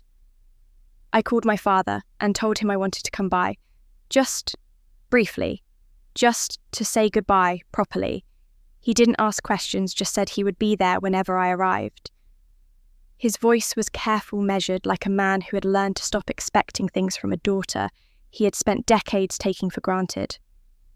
The drive to my parents' house took 45 minutes, the same route I had travelled hundreds of times over the years. Past the strip mall where I used to buy school supplies. Past the park where I had pushed Madison on the swings when she was small. Past the corner store where I had picked up groceries for my mother more times than I could count. Every landmark held a memory, and not all of them were painful. That was the complicated truth of family. Even in dysfunction, there are moments of tenderness. Even in neglect, there are flashes of connection. The challenge is learning to hold both realities at once, without letting either one define you entirely. When I turned onto my parents' street, the house came into view, and I felt my breath catch. It looked smaller than I remembered. The siding needed painting. The gutters were sagging in places. The garden that my mother had once tended so carefully was overgrown now, while weeds pushing up through what used to be neat rows of flowers. The family had always relied on me to help maintain things, to organise repair projects, to fund improvements. Without my money and my labour, the house was showing its age. I parked in the driveway and sat for a moment gathering myself. In my pocket was the house key I had carried for over 20 years. The same key I had used to let myself in for family dinners and holiday gatherings. The same key that Madison had copied and used to break into my apartment. It was time to give it back. My father was waiting on the front porch when I got out of the car. He looked tired, older than his 65 years, but there was something different in his posture. He stood straighter than he used to, as if the burden of secrets had been lifted, even if the burden of consequences remained. Behind him, through the living room window, I could see my mother watching. She didn't come outside, she didn't wave.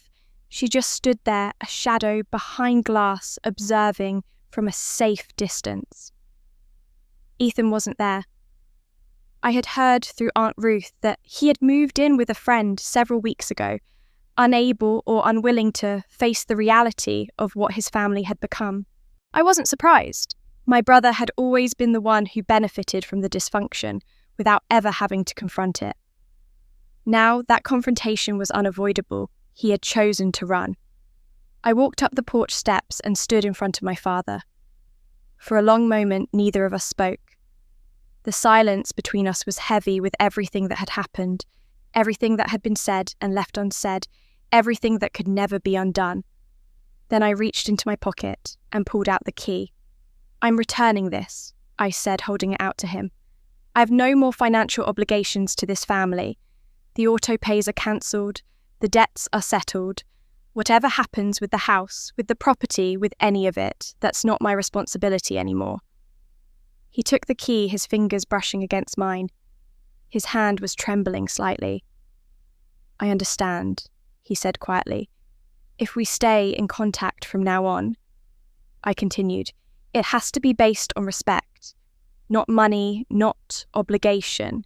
Not the expectation that I'll come running whenever someone needs to be bailed out. I'm done being the family bank. I'm done being the invisible one who gives everything and receives nothing. If there's going to be a relationship between us, it has to be different. It has to be real." My father nodded slowly, his eyes glistening.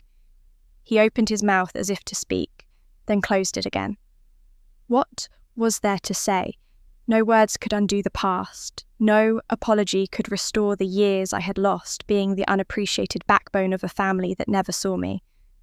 All that remained was the choice to move forward differently or not move forward at all. He reached out and took my hand, holding it gently between both of his. He didn't squeeze, didn't try to pull me closer, didn't make any demands. He just held on for a moment and I let him. It was the most honest physical contact we had shared in decades. No expectations, no hidden agendas, just a father and daughter standing on a porch, acknowledging the wreckage between them without pretending it wasn't there. Then he let go and I stepped back. I looked up at the window where my mother still stood watching. She hadn't moved, hadn't come outside to say goodbye. Part of me had hoped she would. Part of me had imagined a scene where she finally broke down and apologised, finally acknowledged everything she had put me through. But that was a fantasy. My mother would never be capable of that kind of self-reflection. She would go to her grave believing she had done nothing wrong, believing that Madison was the real victim, believing that I had torn the family apart by refusing to keep sacrificing myself for their comfort. I raised my hand in a small wave. She didn't wave back. After a moment, she turned away from the window and disappeared into the darkness of the house. That was her goodbye, silent, distant, unchanged. I turned back to my father. "Take care of yourself, Dad, and take care of her. You're going to have to learn how to do that without me." He nodded again, his voice too choked to speak. I walked down the porch steps and back to my car. Before getting in, I paused and looked at the house one last time. The peeling paint, the overgrown garden, the window where my mother no longer stood, the porch where my father remained key in hand, watching me go. This house held my earliest memories. Learning to walk in that living room, blowing out birthday candles at that kitchen table, crying myself to sleep in that tiny bedroom after Madison got to my room. So many moments happy and painful woven together into the fabric of who I had become. But the house wasn't mine anymore. Maybe it never had been. I got in my car, started the engine, and pulled out of the driveway. I drove down the street without looking back, past the corner store and the park, and the strip mall, leaving it all behind. The road ahead was long and quiet, but for the first time, the silence didn't feel lonely. It felt like freedom. 1 year after that Christmas night, I woke up in a city 300 miles from where I grew up. The morning sun streamed through windows that looked out over a skyline I was still learning to recognize in an apartment that smelled like fresh paint and new beginnings. For a long moment, I lay in bed and simply breathed, feeling the weight of peace that had become my new normal. The move had been my idea. After everything that happened, I needed distance. Not just from my family, but from the version of myself who had lived in that city, who had walked those streets, who had spent nearly 4 decades being invisible and exploited. That woman needed to be left behind so someone new could emerge. So I applied for jobs in places I had never been, and when a hospital 2 states away offered me a position managing their entire financial operations department, I said yes, without hesitation. My new apartment was smaller than my old one, but filled with more light. I had chosen it specifically for the balcony that faced west, where I could watch the sun set over the city every evening. I furnished it slowly, deliberately, choosing each piece because I loved it rather than because it was practical or affordable. For the first time in my life, I was building a home for myself, not for anyone else. Work was good. The new hospital was larger than my previous employer, with more responsibility and more challenge. My colleagues knew nothing about my past, nothing about the family drama that had consumed the previous year of my life. To them, I was simply Hayley, the capable financial manager who had relocated from out of state. I liked the anonymity. I liked being defined by my competence rather than my family history. But the most meaningful part of my new life was something I never expected. I had continued attending support groups after the move, finding a local chapter of the same organisation that had helped me so much back home. Within a few months, the group facilitator asked if I would be interested in mentoring new members women who were just beginning to understand that what their families had done to them was abuse. I said yes, and it changed everything. There is something powerful about using your pain to help others. Every time I sat with a woman who was struggling to set boundaries with exploitative relatives, every time I listened to a story of financial manipulation disguised as family obligation, I felt my own healing deepen. I wasn't just surviving what had happened to me, I was transforming it into something useful, something that could light the way for others walking the same dark path I had travelled. My relationship with my father evolved slowly over the year. He called occasionally, never asking for anything, never trying to rebuild more than I was ready for. Our conversations were short but genuine. He would tell me about his garden, about a book he was reading about the weather. I would tell him about my new city, about a restaurant I had discovered, about the view from my balcony. We never talked about Madison or my mother or the past. We just talked, two people trying to find a new way to know each other after decades of distance. It wasn't much, but it was real. And real was more than we had ever had before. My mother sent me a birthday card in the fall. It arrived in a pink envelope with her careful handwriting on the front, and I held it for a long time before opening it. Inside was a generic card with flowers on the cover and a printed message about daughters being blessings. She had signed it "Love Mum" and added nothing else. No apology, no acknowledgement. Just her name and a sentiment she had probably chosen without much thought. I read it once, then put it in a drawer. I wasn't ready for more. Maybe I never would be. But I kept the card anyway, a small artifact from a relationship that might never heal, but that I wasn't quite ready to completely release. Madison completed her probation program in the spring. I heard about it through Aunt Ruth, who still maintained connections with people in our hometown. A few weeks later, a letter arrived with Madison's name in the return address. I recognized her handwriting immediately, the same handwriting that had forged my signature on countless documents, the same loops and curves that had been used to steal my identity for 16 years. I opened it anyway.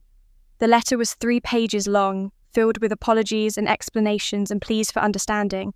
Madison wrote that the probation program had included counselling, that she had been forced to confront her patterns of behaviour, that she finally understood how much harm she had caused. She said she was sorry, not just for getting caught, but for everything she had done. She asked if there was any chance we could someday have a relationship again, even if it took years to rebuild. I read the letter twice. I tried to find sincerity in the words, tried to determine if this was genuine growth or just another manipulation. The truth was I couldn't tell. Maybe Madison had changed. Maybe she was exactly the same and had simply learned new ways to present herself. Either way, I wasn't ready to find out. I didn't respond. Maybe someday, not today. Mark's trial was still pending. He had been arrested in Arizona the previous winter and extradited back to face federal charges. Aunt Ruth told me the prosecutors expected him to receive the maximum sentence given his prior conviction and the scope of the fraud he had orchestrated. I found I didn't care much about his fate. He had been the catalyst for the worst of Madison's crimes, but he hadn't created the dysfunction in my family. That had existed long before he appeared. On the anniversary of that Christmas night, I sat on my balcony and watched the sun sink toward the horizon. The sky turned orange, then pink, then deep purple as the light faded. I thought about everything that had happened in the 12 months since my sister stood up at dinner and announced that I had been voted out of the family. In some ways, that cruel joke had been the greatest gift I ever received. It had shattered the illusion I had maintained for 38 years, the belief that if I just gave enough sacrifice, enough stayed quiet enough, my family would eventually love me the way I needed to be loved. That illusion had kept me trapped. Madison's words, as painful as they were, had set me free. I had lost a family, but I had found myself. I had discovered that I was worth more than what I could provide for others.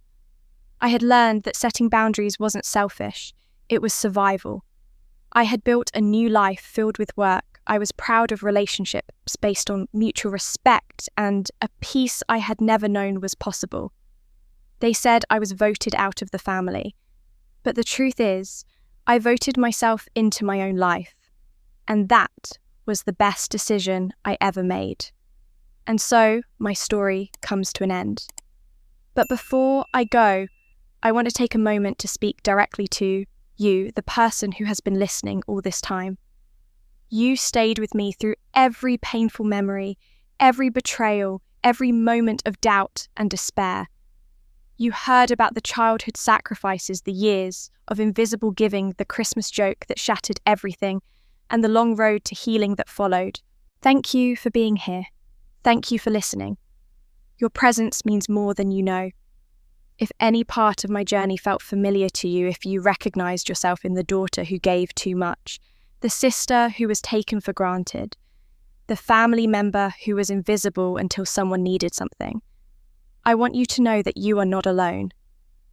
There are millions of us out there, women and men who grew up believing that our worth was measured by what we could provide for others. We learned to stay quiet, to sacrifice, to shrink ourselves so that others could feel bigger. And many of us spent years, sometimes decades, wondering why love always felt like something we had to earn rather than something we simply deserved. The truth. I discovered the truth that changed my life is this: you cannot pour from an empty cup forever. Eventually, you have to stop and fill your own cup first. That is not selfish. That is survival. And anyone who tells you otherwise, anyone who makes you feel guilty for taking care of yourself, is not someone who has your best interests at heart. Real love does not require you to disappear. Real family does not demand that you sacrifice your well-being for their comfort. Setting boundaries is hard, especially with family. We are taught from childhood that blood is thicker than water, that family comes first, that we should forgive and forget no matter what. But those sayings only work when everyone in the family is playing by the same rules. When some people are givers and others are takers, when some people sacrifice while others exploit, the system breaks down. And when it does, you have every right to protect yourself. You have every right to say, enough is enough. If you are in a situation like the one I was in, I encourage you to seek help. Talk to a counsellor or therapist who understands family dynamics. Find a support group where you can share your experiences with others who truly understand. Reach out to friends who will believe you and support you without judgment. You do not have to carry the weight alone. There are people who will stand beside you, people who will remind you that what you are experiencing is not normal and not okay. And remember this important truth: choosing yourself is not the same as destroying your family. Your family made their choices long before you made yours. They chose to take without giving. They chose to exploit your kindness and generosity. They chose to treat you as less than you deserved. You are simply choosing not to participate in that arrangement anymore. That is not destruction. That is self-preservation. That is honouring the person you were always meant to become. Now, I have a request for you. If this story touched you, if it made you think or feel or reflect on your own experiences, I would love to hear from you. Leave a comment below and share your thoughts. Tell me what resonated with you.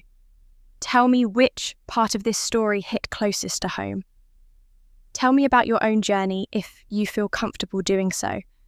Or simply let me know that you were here, that you listened, that these words mattered to someone out there. I read every single comment, and I'm always moved by the stories and perspectives that you share. Your words create a community here, a place where people who have been through similar experiences can find comfort in knowing they are not alone. Your comments and engagement help this channel grow, and growth means stories like this can reach more people who need to hear them. There are so many women still trapped in situations like the one I escaped. Women who think they have no options. Women who believe they must keep sacrificing until nothing is left. Every time you like, comment, or share, you help those women find their way here. You help them discover there is another path waiting for them. If you have not already, please subscribe to this channel and turn on notifications so you never miss a new story. We share experiences from real people who faced incredible challenges and found the strength to overcome them. Stories of betrayal and redemption. Stories that remind us no matter how dark things get, there is always a way forward. Thank you for listening. Thank you for being part of this community we are building together. Until next time, take care of yourself. You matter. You are worthy. And you deserve a life filled with people who truly love you.